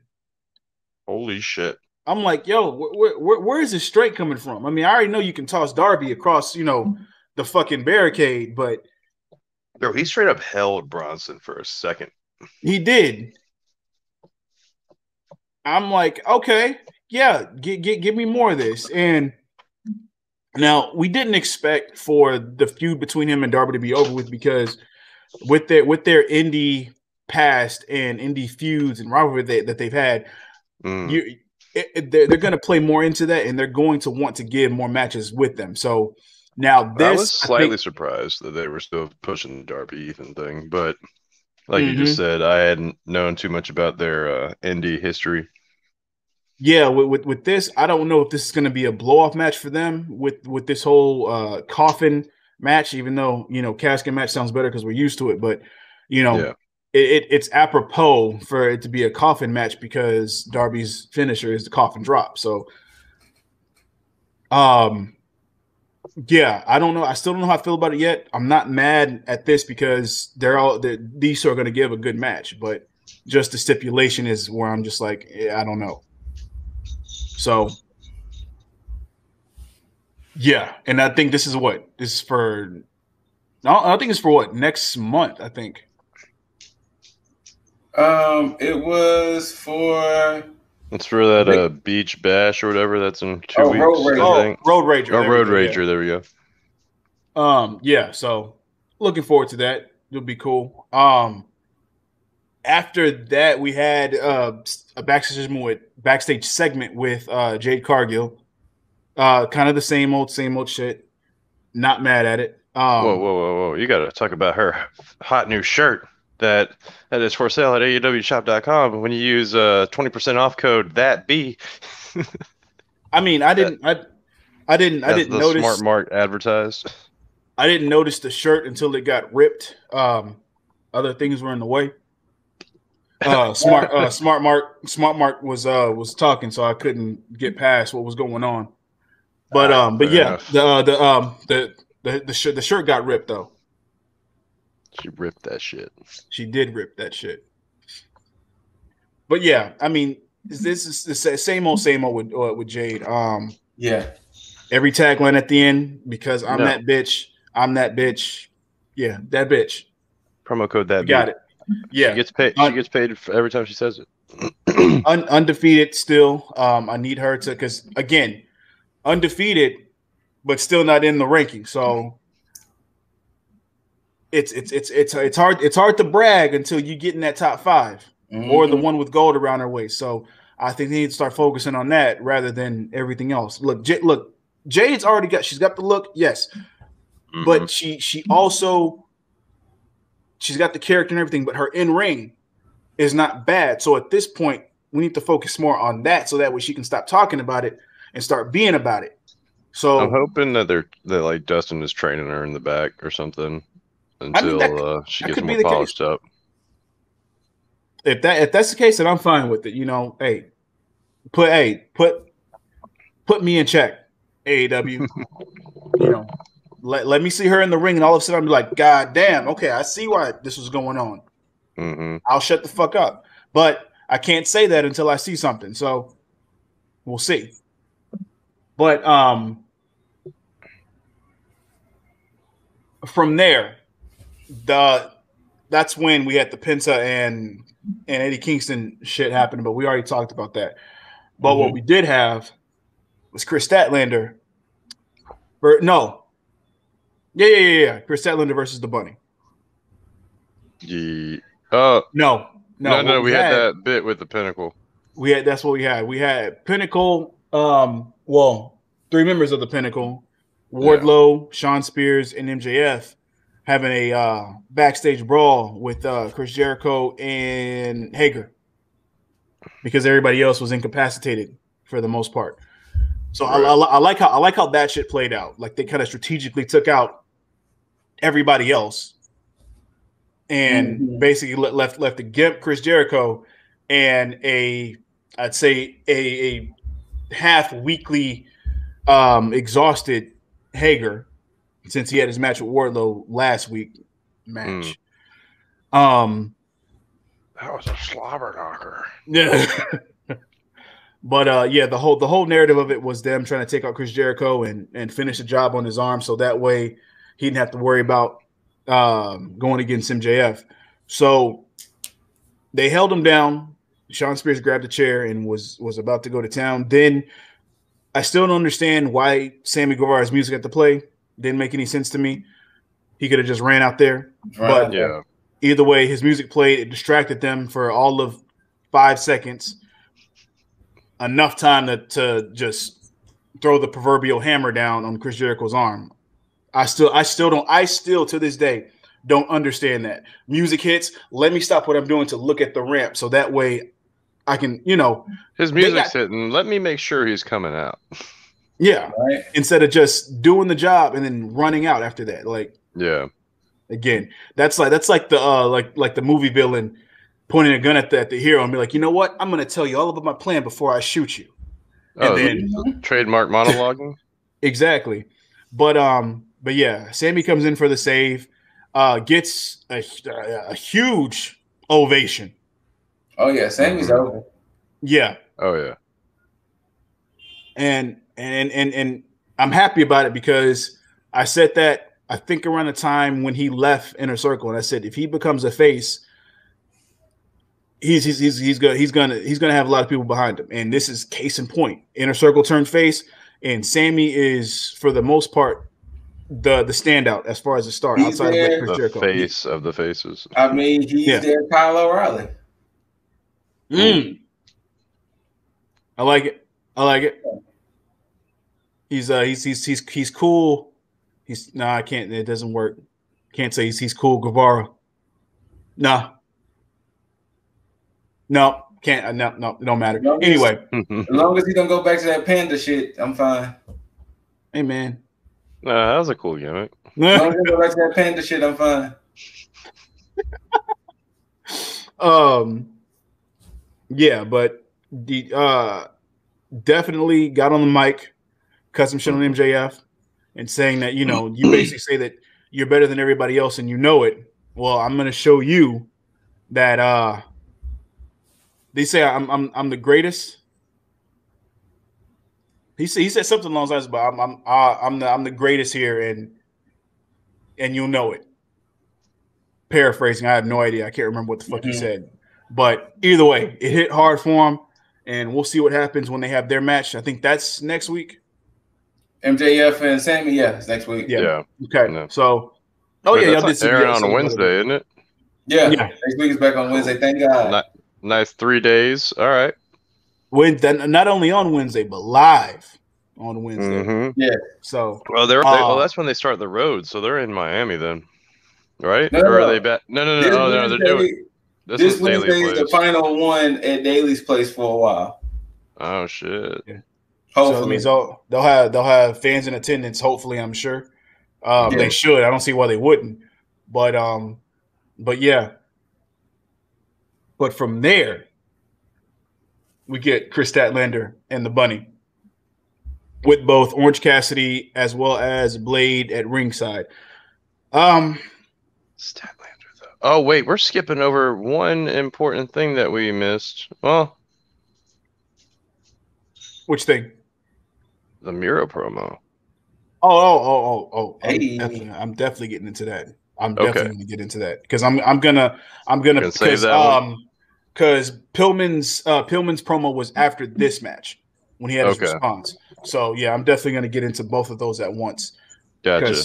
Because Miro, because I mean we can't. The reason we can't Miro. forget it is because let me just pull this down here because see Scoot's name implies that we can't forget about Miro at all. Very true. So I'm pretty much gonna fly through this match because it is what it is. I liked it, and this not to shit on the women's division at all because I'm not doing that. I just there's a lot more to get into, and this was okay.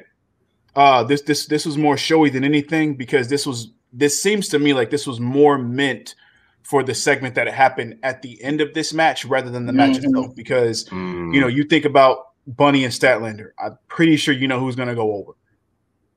It's going to be Statlander because I think they're pushing the narrative of her still being undefeated while being back. So I think that's going to go on for a while. And again, Bunny doesn't really lose anything from losing against Statlander, and Statlander would lose way more by losing to Bunny at this point. So this is mainly meant to set up another feud for Orange Cassidy. And so with him being punched by Blade and now Scoot can pretty much hate on T.A.G too because they are pretty much officially officially part of the Hardy family office. So yeah, Scoot was right. He was right to hit on them ahead of time because that's what he wanted. He didn't want that, but it just happened. Spoke it into existence. Yeah, so I mean, because they're doing more work for Matt Hardy than anything else. So yeah, I guess either the pay's that good or they got themselves a nice little contract. I'm just happy to see them on Dynamite. Yeah. Oh, absolutely. And that's who ends up standing tall at the end of this segment. Orange laid out. Poor Statlander got, hit with some kind of collision between Blade and Cassidy. Unfortunately, can't be doing that to Statlander, y'all. Don't do that. I will highlight this though. That was a nasty bump that she took when Blade jumped both of them. Yeah, but before that, Cassidy with his celebratory hand raise, nice little, But yeah, I digress to the good shit now. Motherfucking Miro. Just when I thought that we just pretty much had the bomb ass champion, bomb ass physique, just dominant character, period. He took the stoic route. He took the stoic, snarky route. Mm-hmm. Had the cross on a chain, holding it like a rosary. Had the title on the chair, sitting on the chair backwards. These words. I'm not even going to go through the whole thing. I mean, basically, he made a prayer. No, I remember this.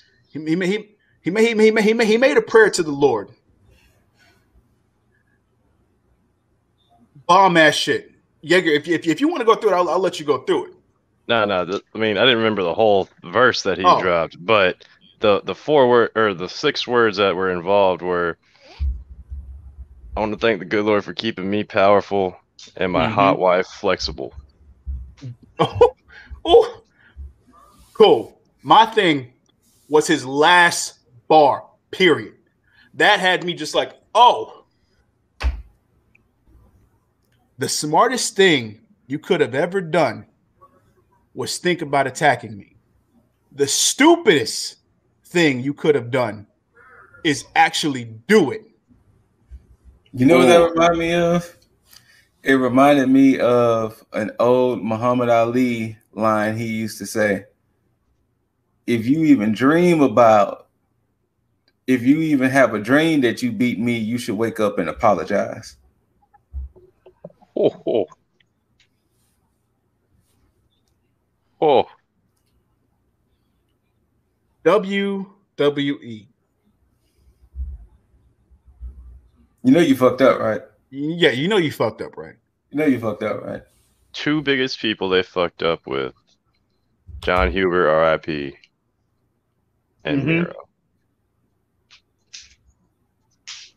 People who had ideas, people who had a mind of their own, people who understood their character and themselves better than your writers who don't even know the fucking business. But I digress on that because another company's trash, one company's trash is another company's treasure. Well, AEW is pressing diamonds out of the coal that you left behind. No pun intended on Michael there or Adam. But or a diamond mine. Fuck Diamond Mine. Hey, no, I'll cheers to that. Fuck Diamond Mine. Hey, we're not gonna do that. We're not gonna. You're right. You're right. We're not gonna do this because this is AEW. But Malcolm Bivens. You see, now you kept it going. But Miro, though, Miro, I'm at the point now with the way that he's doing this shit. I don't even know if I want him to lose. I mean, granted, yes, I want him to take the AEW championship at some point, but I don't even know if I want him to lose this title. I personally want him to be our first double champion. No, not even that. I think they need to book this to where he just says, fuck the TNT title and just throws it and says, I'm going after the world. Like, ooh. I don't even know how you would book Miro at this point because of the fact that he's doing such. I'm pretty sure he's all 100% on his own character. I think that he's booking this the best way he possibly can. Yes. And again, you can tell even by the line right there that Jaeger quoted. I want to thank you for making my wife so flexible. Ain't nobody write that for him but him. No, that was all him. All. So and then of course the moniker that I'm using, I mean, to call yourself God's favorite champion. God's favorite champion. I mean, whew. That hits way harder.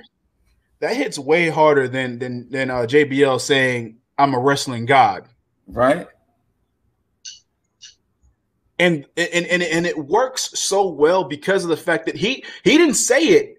He didn't say that until he went through that prayer. And I was like, how good is this shit? Right. Mm-hmm. Look, you want to get in on this? Like, I mean, no words. And then to double back, and not saying that not saying that Brian Pillman Jr. didn't do a good job on this, but he did. It's just it's hard to follow Miro with such but Brian Pillman Jr. has some moxie. Yes. You know, and this is the way they should have done it before. Like they should have done it like this, where it's completely detached from the whole Dark Side of the Ring stuff about his father.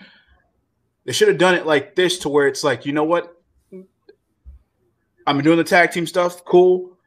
I want to go after singles titles. I want to showcase my stuff, you know, regardless, however you want to do it this way. Make it seem organic and completely natural rather than it seeming like you're doing some type of agenda. So I'm glad they cleared that up and fixed it this way.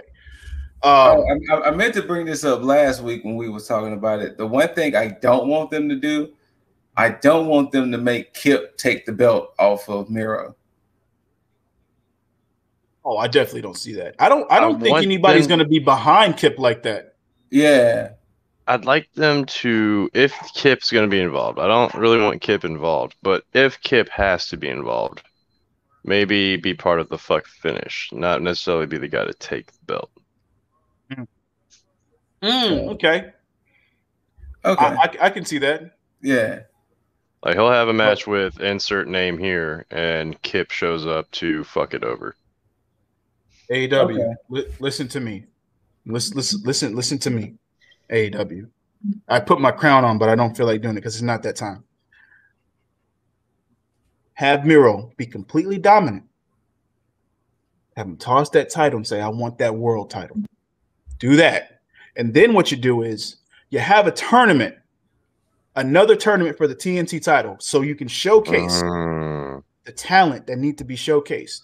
And you can make a new star without having to sacrifice Miro. Just do it. God, I want him to be the AEW champion already. Right? He's look. I don't want him to beat Hangman for it though, but at the same time, it would have to go that way. It would have to. Yep. There is no other choice because you had not to go with the whole going from a heel to a face to another heel. It's just who else at this point? Like right now, if we were months ahead right now and we were booked like this, we had it booked like this, and you had Hangman take the title off of Omega, I don't think there's anybody who has the amount of potential right now who we can look at and say, you know what? That person can take it off the Hangman. That person could be the next AEW champion. Even when I look at the rankings here, excuse me, Jungle Boy, Hangman, Jungle Boy, Cassidy, Hobbs, and Darby. None of them I can see taking the title off the Hangman. Maybe Hobbs, judging by the match they had. But as far as momentum goes and character, Miro is the most dominant at this point. Yeah. That dude. Or Moxley for that matter. But again, just like I stated before, I don't see Moxley really being champion again for a long time, if ever, because he doesn't need it. So, yeah. I mean, or you can say Cody, but they're definitely not going to pull that trigger. No. I want them to already, though. They're taking too long on it. And you could say MJF, but right now at this point, before I could say that, right now I can't, because the whole stuff with the Pinnacle and Inner Circle has kind of dropped his stock down a little bit.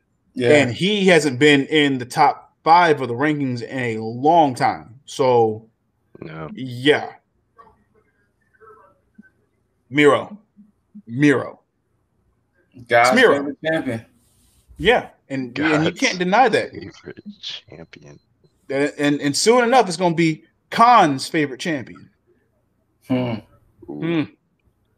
But we got to hit this main event, though. This is where you see the polar opposites between the build and then the actual match, because if you look at the build, you would think that they just didn't care about the shit. It was like another throwaway match. But when you see the entrances and the way that the fans react to this, you would think that they built this shit up a year in advance and had a complete, full, just campaign season of fucking build for this match. You would think that everybody's been invested from the story from the get-go. That's not the case. I'm gonna say this from here on out.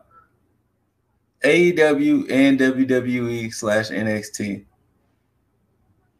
If you have a main event title match or just a super main event match, do whatever you have to do for the network so that way they don't have commercials.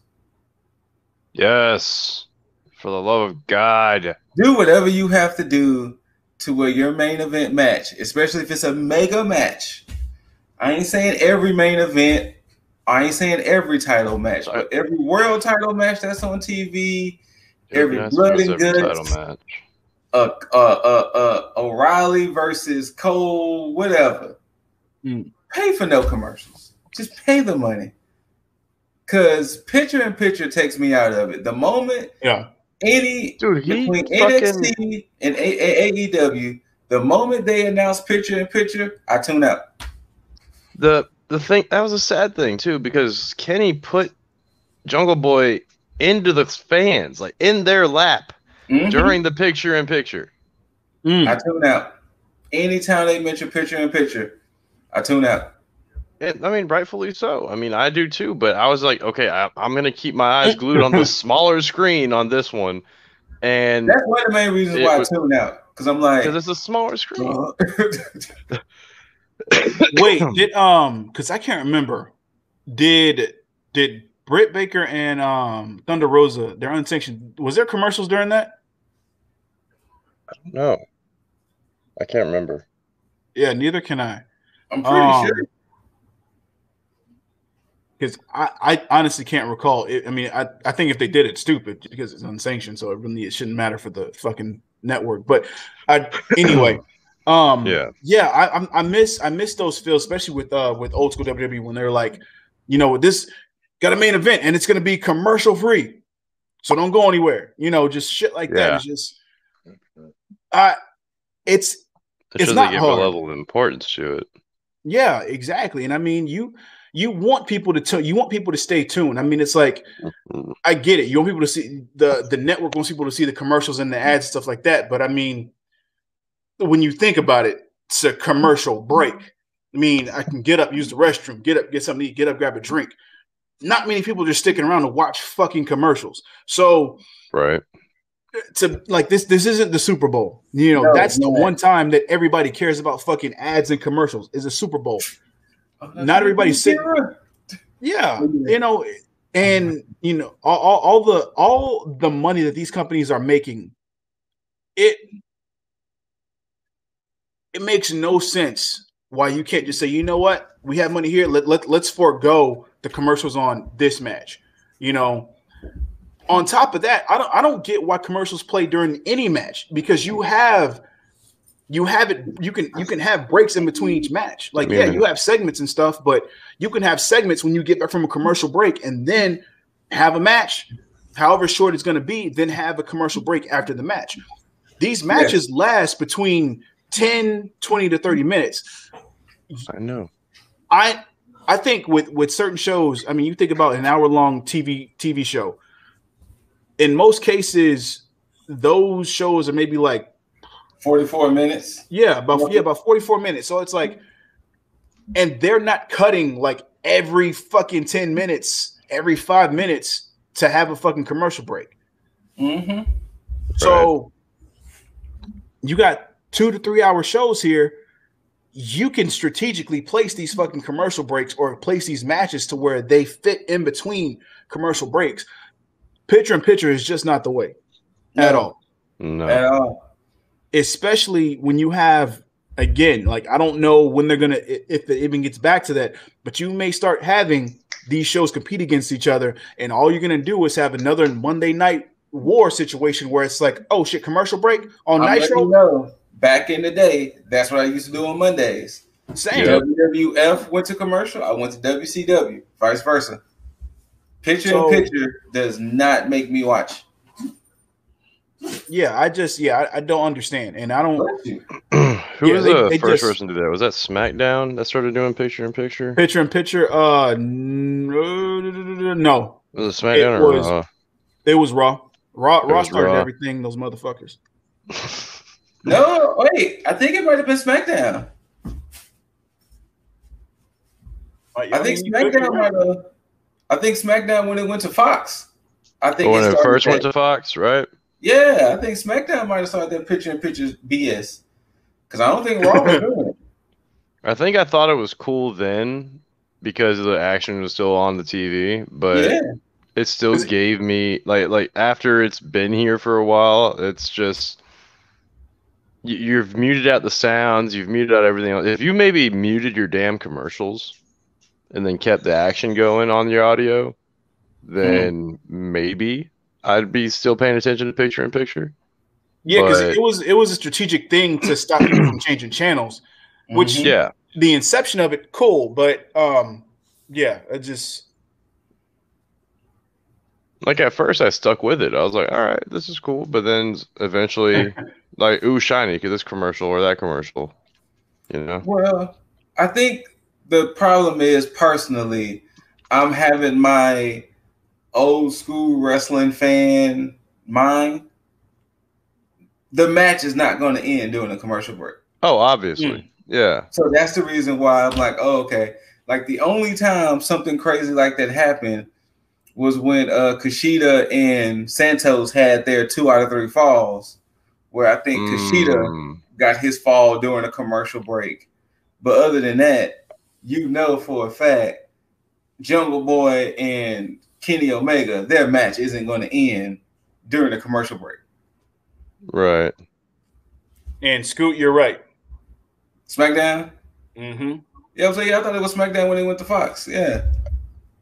Yeah, 2017. Okay, so it was before Fox. Okay. Yeah, it was Who did they go to at that point? Was that USA? No, that wasn't USA. That was Sci-Fi? 2017, I think they were still on, might have been still Sci-Fi. No? Stop, Loki. They might have been on USA then, I think. Yeah. Were they on USA at that point? Okay. Yeah, on Tuesday. I remember that.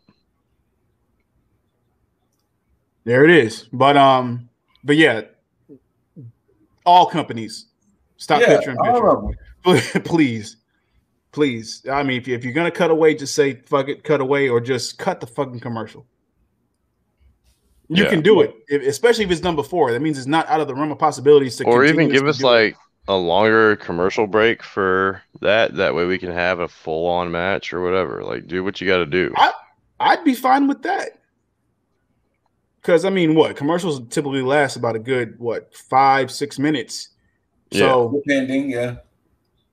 So I mean, like, hey, add an extra minute to each commercial, so that way you can say, "Fuck it, let the main event be commercial free."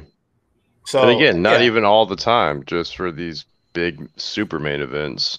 Because then, too, in AEW's case, if you pay for their service that they have, I think on Fight TV, you get to watch all of it commercial free. Really? Yeah. If you go back and watch the streams of AEW after Dynamite is over with, when they cut to commercial, it's still going with JR and all of them still doing commentary. That's funky. I think it's like AEW Plus or something like that. I think you got to get it through Fight TV, and you can watch Dynamite and all that shit commercial free, basically. Yeah, see, that's sad because I use the TNT app one day. I think for 2 weeks because I was too lazy to hook up my cable box after I had moved. So I was using the TNT app on my TV, and they still have commercials implemented on shows that had already aired. Really? And you can't skip those. You can't fast forward through them. Like I found a way to kind of fast forward from one match to another to skip the commercials. But if you mess up and you don't do it, you still got to watch the commercials. It's fucking weird. But why? But picture in picture takes me out. But go away. Besides that little rant, back to this JB, match, as they was calling them, JB and Kenny Omega. The way JB, I mean, attention to detail on this match, because normally when you have parents and family in attendance for one of the competitors, you know, you're expecting them to have one, a good showing, and then two, possibly win. Now, of course, it doesn't happen all the time, but in most cases, it used to. Back in the day, it used to a lot. But with this, they made it a showcase. They made it a huge feel. And again, shout out to the motherfucking crowd because it worked. It worked, and they were behind this 110%. And I'm glad Jungle Boy went out first. I mean, obviously, it should always be like that because challengers should always go out first. But from them, like being behind the song and reciting it as it was going on, to just him having the full ovation that he did, all the way to the point where Kenny comes out looking like the final boss in the video game, draped in all his gold, and everybody raining boos on him. It just the presentation on it by itself was perfect. If this match was shit, the presentation still would have been praised by me. But this match was not shit. No, I kind of hate. I feel like they should have saved this match for one of the theme shows, because then it kind of would have gave a little hope that Jungle Boy could win, just like how Kenny Omega won on Winter is Coming. You know, I kind of wish this would have happened on a Fyter Fest or maybe Road Rager, so that way you could have had that slight hope that, oh shit, wait, could Jungle Boy? I think this was I think the timing of this match was mainly to boost viewership on a Saturday night. That makes sense. That makes a lot of sense. I forgot that that this was on a Saturday, so that makes sense. Yeah, that crowd didn't forget it was a Saturday. They said, "Fuck it, we about to make it feel." So, yeah, and I kind of second that. I wish this kind of was on a on a theme show, because of the fact that how this match went and the back and forth that you had on certain points, especially with and I'm skipping ahead a little bit, but Jungle Boy having the reversal on the One Wing Angel, with that reverse run on, perfect, like a way to again protect the One Wing Angel, and then two to boost up Jungle Boy to be like, you know what, yeah, I know I can't beat it, but I found a way that I can actually reverse out of it, so that way I can avoid it, which was good. So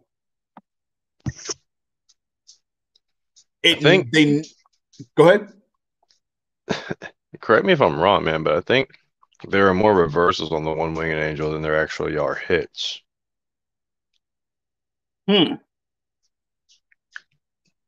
I mean, that's another way of protecting it, because, you know, it's a devastating move and it takes a while to set up. But yeah, from Kenny Omega matches that I've seen, like, he does at least 2 attempts before he gets one off. I don't know. I got to go back and watch the matches. Yeah. That is a good assessment. But hey, it works and it's still fucking protected. Yeah.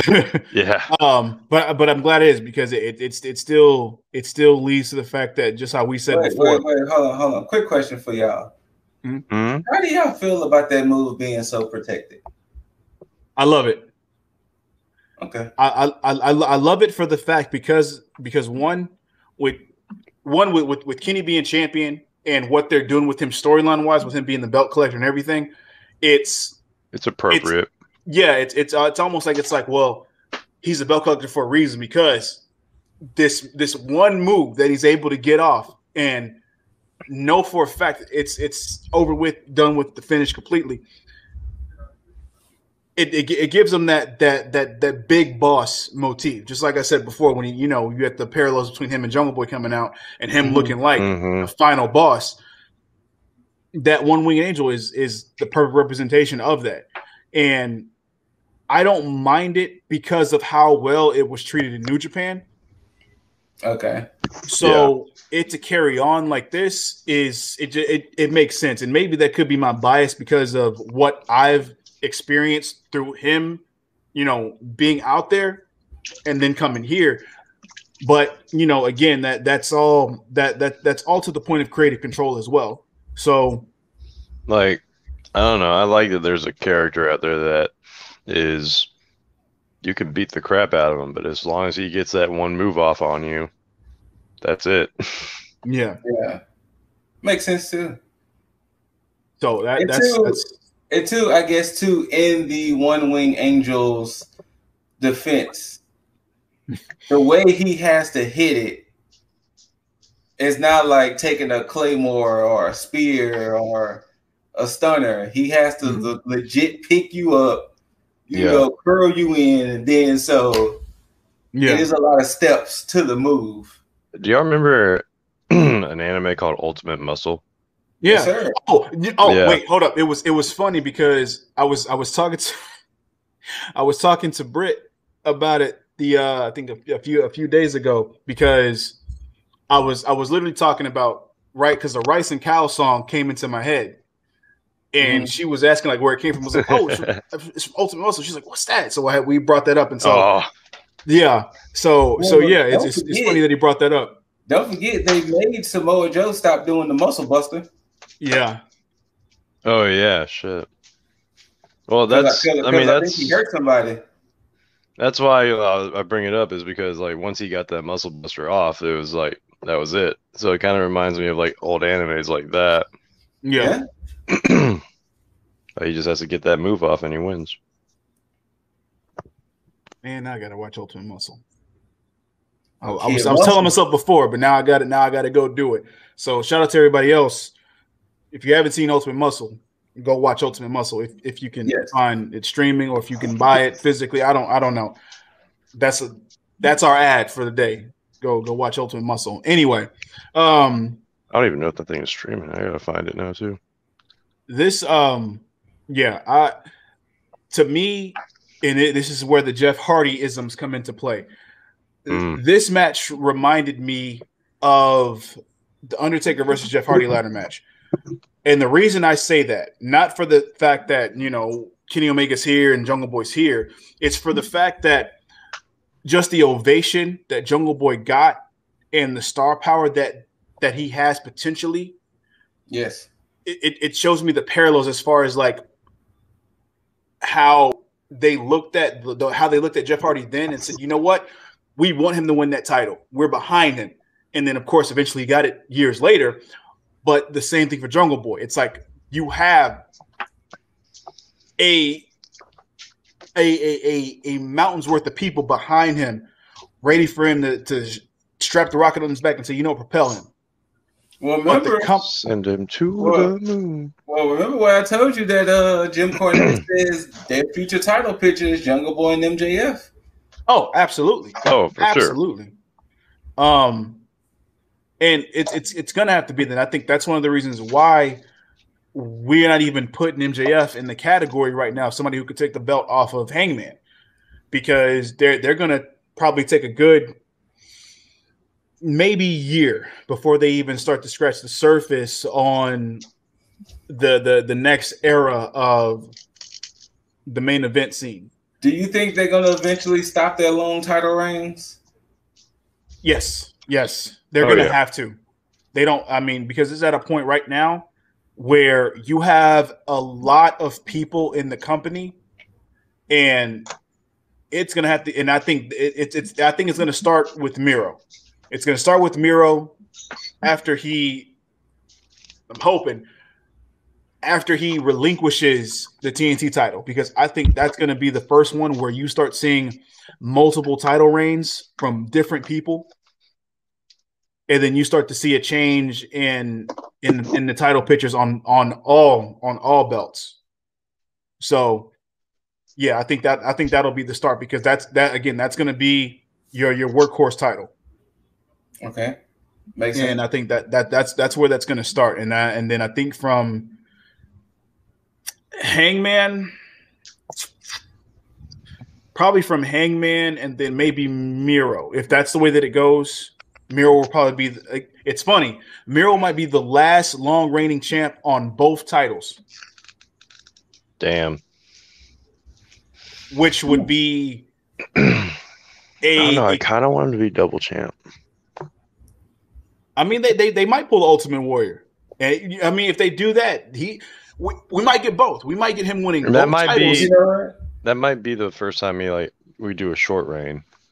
But you know what? That might be what I think whoever suggested it, that if he does become double champion, then he'll probably take the TNT title and be like, hey. Take that. I think somebody did do that before. Keith Lee kind of did it. That's who it was. Yes, yeah. Keith Lee, except he didn't do it all. He didn't do it all brash and everything. He kind of just he did it honorably and said, you know what? Yeah. I need to have my obligations to this title, so I'm relinquishing this one. So yeah, but yeah, Miro's not gonna Miro's gonna be like, fuck this title. I got a better one. I'm good. Y'all can have this scraps. Cool. Go fight over that, which would be dope. Give it to his flexible wife. But but yeah, I'm not. Of course, like we said, we're not going to go over this whole match. I mean, yeah, you're the best thing we can tell you to do is go watch it. But great match. I will say this, despite it also having picture in picture. Yeah, despite that, this proved that Jungle Boy is exactly what, one, Cornette's saying, two, what we're saying, and three, the reasons why the fans are behind him is the fact that he has the potential to be a fantastic main eventer in this company. And I look forward to seeing how that turns out once we see that new era of main eventers. And then just shouts to Kenny. Shouts to Kenny for being the champion. I think with the way that this reign is going with him and being the belt collector, this might be the only time he is AEW champion.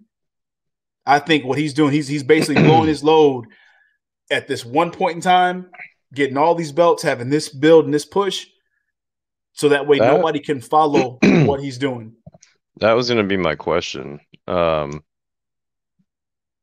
Once the Bucks no longer have these tag belts, once Kenny no longer has the AEW belt, do you ever see them having it again?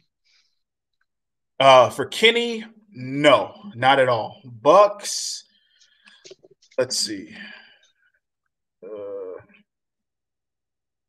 Because currently they're the longest reigning tag champs.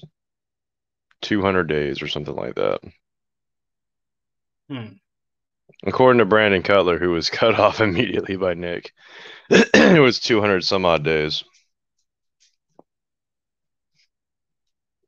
This is interesting. Let's see. 31 and 36 for Matt and Nick as far as age. There are already guys in the back. I will say this. What I think what will happen is that we see a very long gap between them being champions now and them maybe possibly having like a final championship run. And then that being it. So I give them maybe like one more reign. So the Bucks one more reign, but Kenny no. But Kenny no. Because it's almost like how do you follow it unless you're gonna have him kind of do the same thing but do it as a face, right? But yeah, at this point, yeah, I don't know. I have no. I'm leaning more towards Does he beat Mox's record then?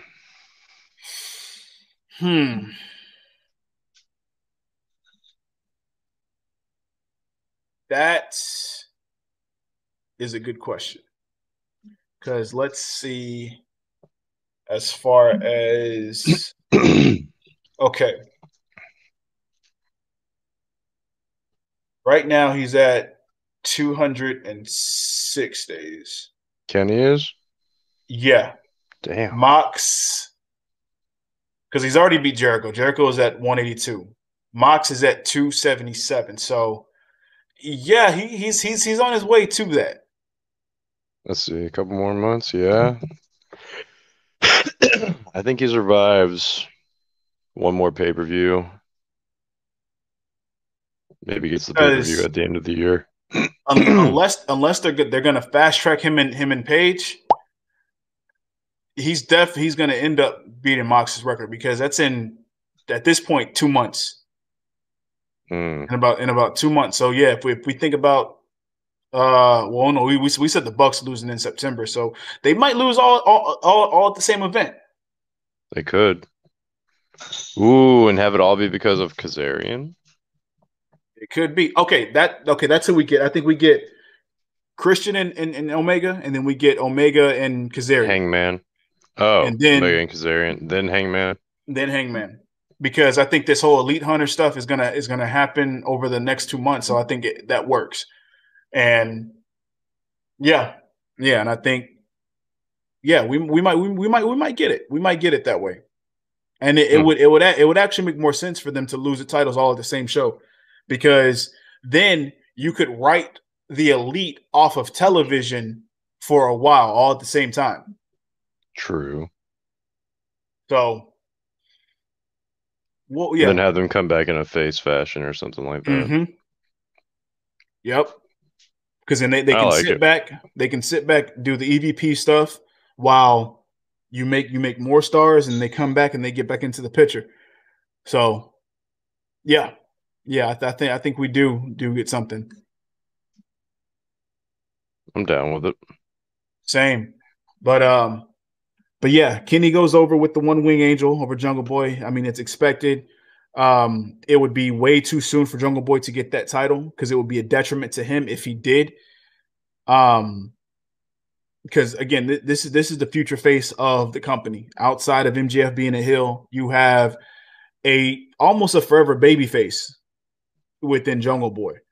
So, Yeah. and especially when you have, I mean, those two, and then you have Darby, who could potentially go both ways. Same way with Ricky Starks and Sammy Guevara. I think you have your quintessential heel and your quintessential babyface in MJF and Jungle Boy, and then everybody else are just outliers that can pretty much interchange and be whatever at any given point in time. So, yeah, that main event picture is promising to me. So I like it. I'll look forward to that shit, but I still want to watch what happens leading up to that point. I But definitely like that. I definitely like that idea of a title picture right now. fuck yeah. But Now, well, hold on. I don't know if you mentioned him, but where do y'all think Andrade fits in all of that? Triple A. yeah, I think Andrade. Yeah, same thing. I think Andrade is going to end up taking Ooh. that title off of Kenny, to start to either But start or continue the downfall of him losing his titles.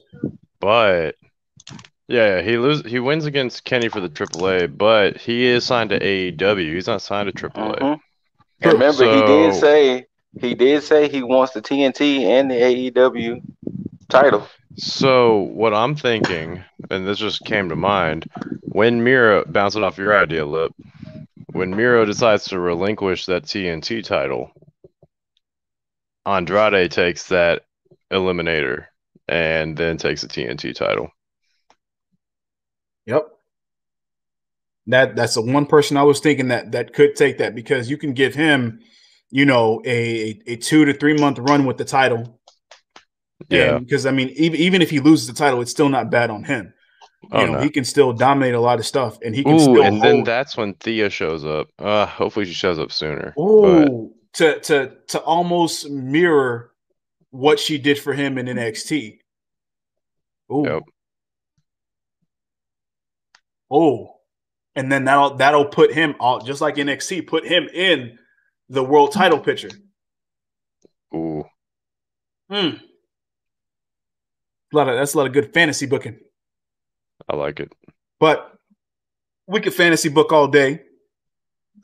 But what we need to do, though, is figure out these final thoughts. So I want to throw it to Tag's favorite champion, Skuro. Any final thoughts? Um, personally speaking, AEW was pretty solid. It was pretty good. Guy's favorite champion is starting to become my favorite superstar there. Um, but to say that he was one of my favorite people in WWE. But I am definitely waiting to see how they start to intersect Hangman and Omega. I'm definitely waiting for that. And I'm waiting for Andrade to finally do something and to eventually break from Vicky, but we'll see. Yeah. But yeah. Let me throw it to you, Jaeger. Any final thoughts? To damn it, I lost my idea on piggybacking on Scoot's idea. But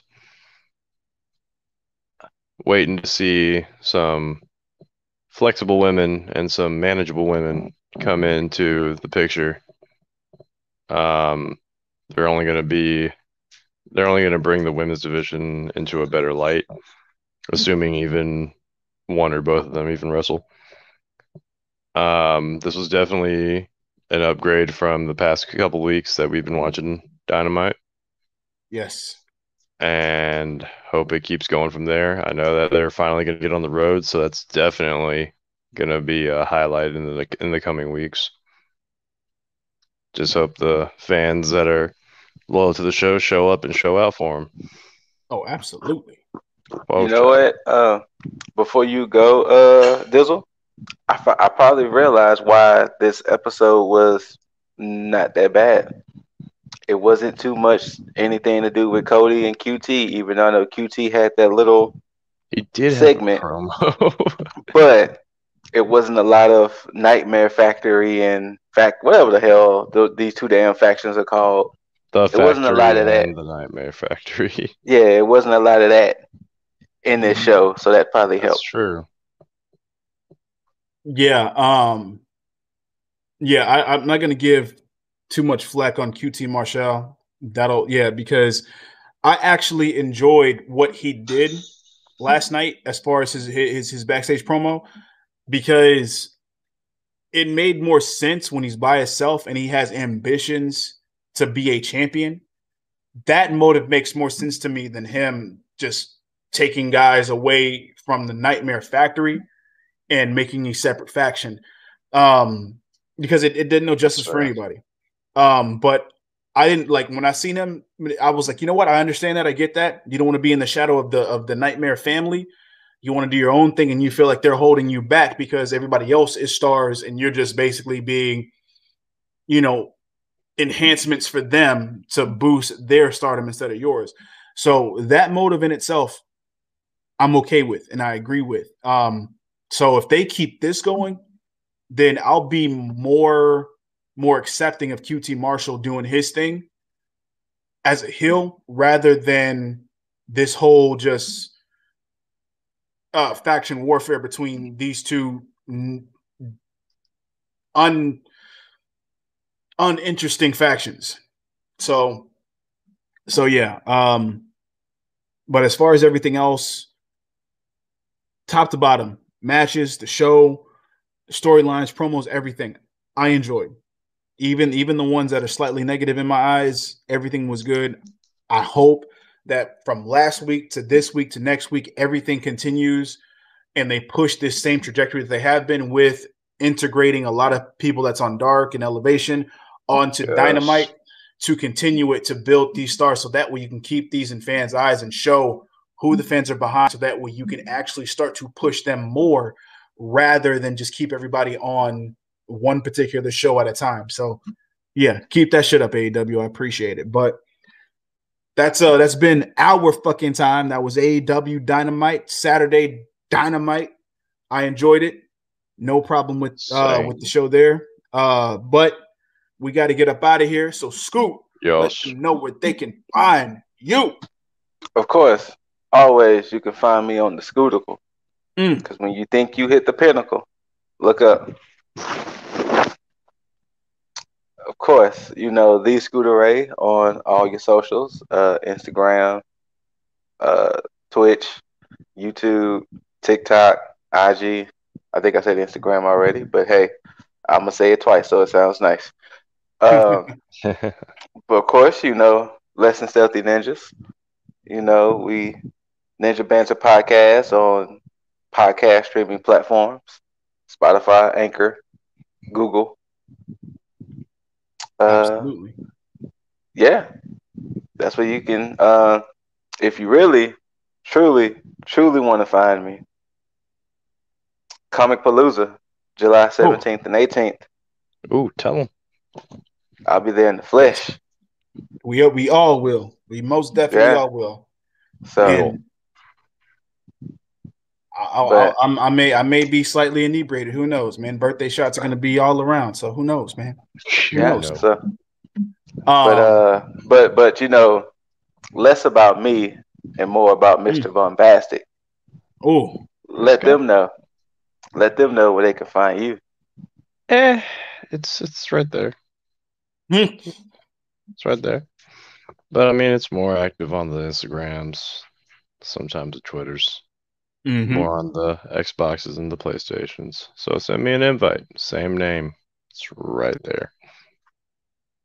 Absolutely. Now, if you're feeling whelmed or even underwhelmed by that, and you need someone to cheer you up, take you over to this guy right here. Oh, me. Oh Yeah. yeah. Oh yeah, right there. Yeah, simple. Lip Dizzle, IGs, Twitters, Twitch, all that good shit, TikTok. Oh yeah, TikTok. The positivity stuff. It's there's some things that's coming with that. I'm gonna forego that for a second. We'll get to that at another date and time. But you can find the Lifestyle One Up stuff, all your podcast platforms. If you can find it, listen to it, no problem. IG, TikTok, primarily that, YouTube. Spoiler alert for that one that's coming. But I will say this also. Another thing that's coming that is being worked on that these two guys don't know about yet. Mm-hmm. We're working on some merch. All the nice little taglines that you've been hearing. No pun intended. Well, I all the know nice little now. taglines that you've been Hashtag hearing. taglines. You may start seeing that on some merch eventually that will be available to y'all at some point in time. Who knows? I don't know yet, but they got to be made first. But it's being worked on, so look out for that. But oh baby, but until that good shit, and until you see us on the next coming week, because it's going to be a lot sooner than expected, because we just left Saturday. Now we're about to get on another one for Tuesday, and now again Wednesday, which I think we might be on we might end up covering both again, just on one show. We'll see how that works out. But two sweets in my bros right here. Bada Bam. And until then, you beautiful mother effers, as always, tag out.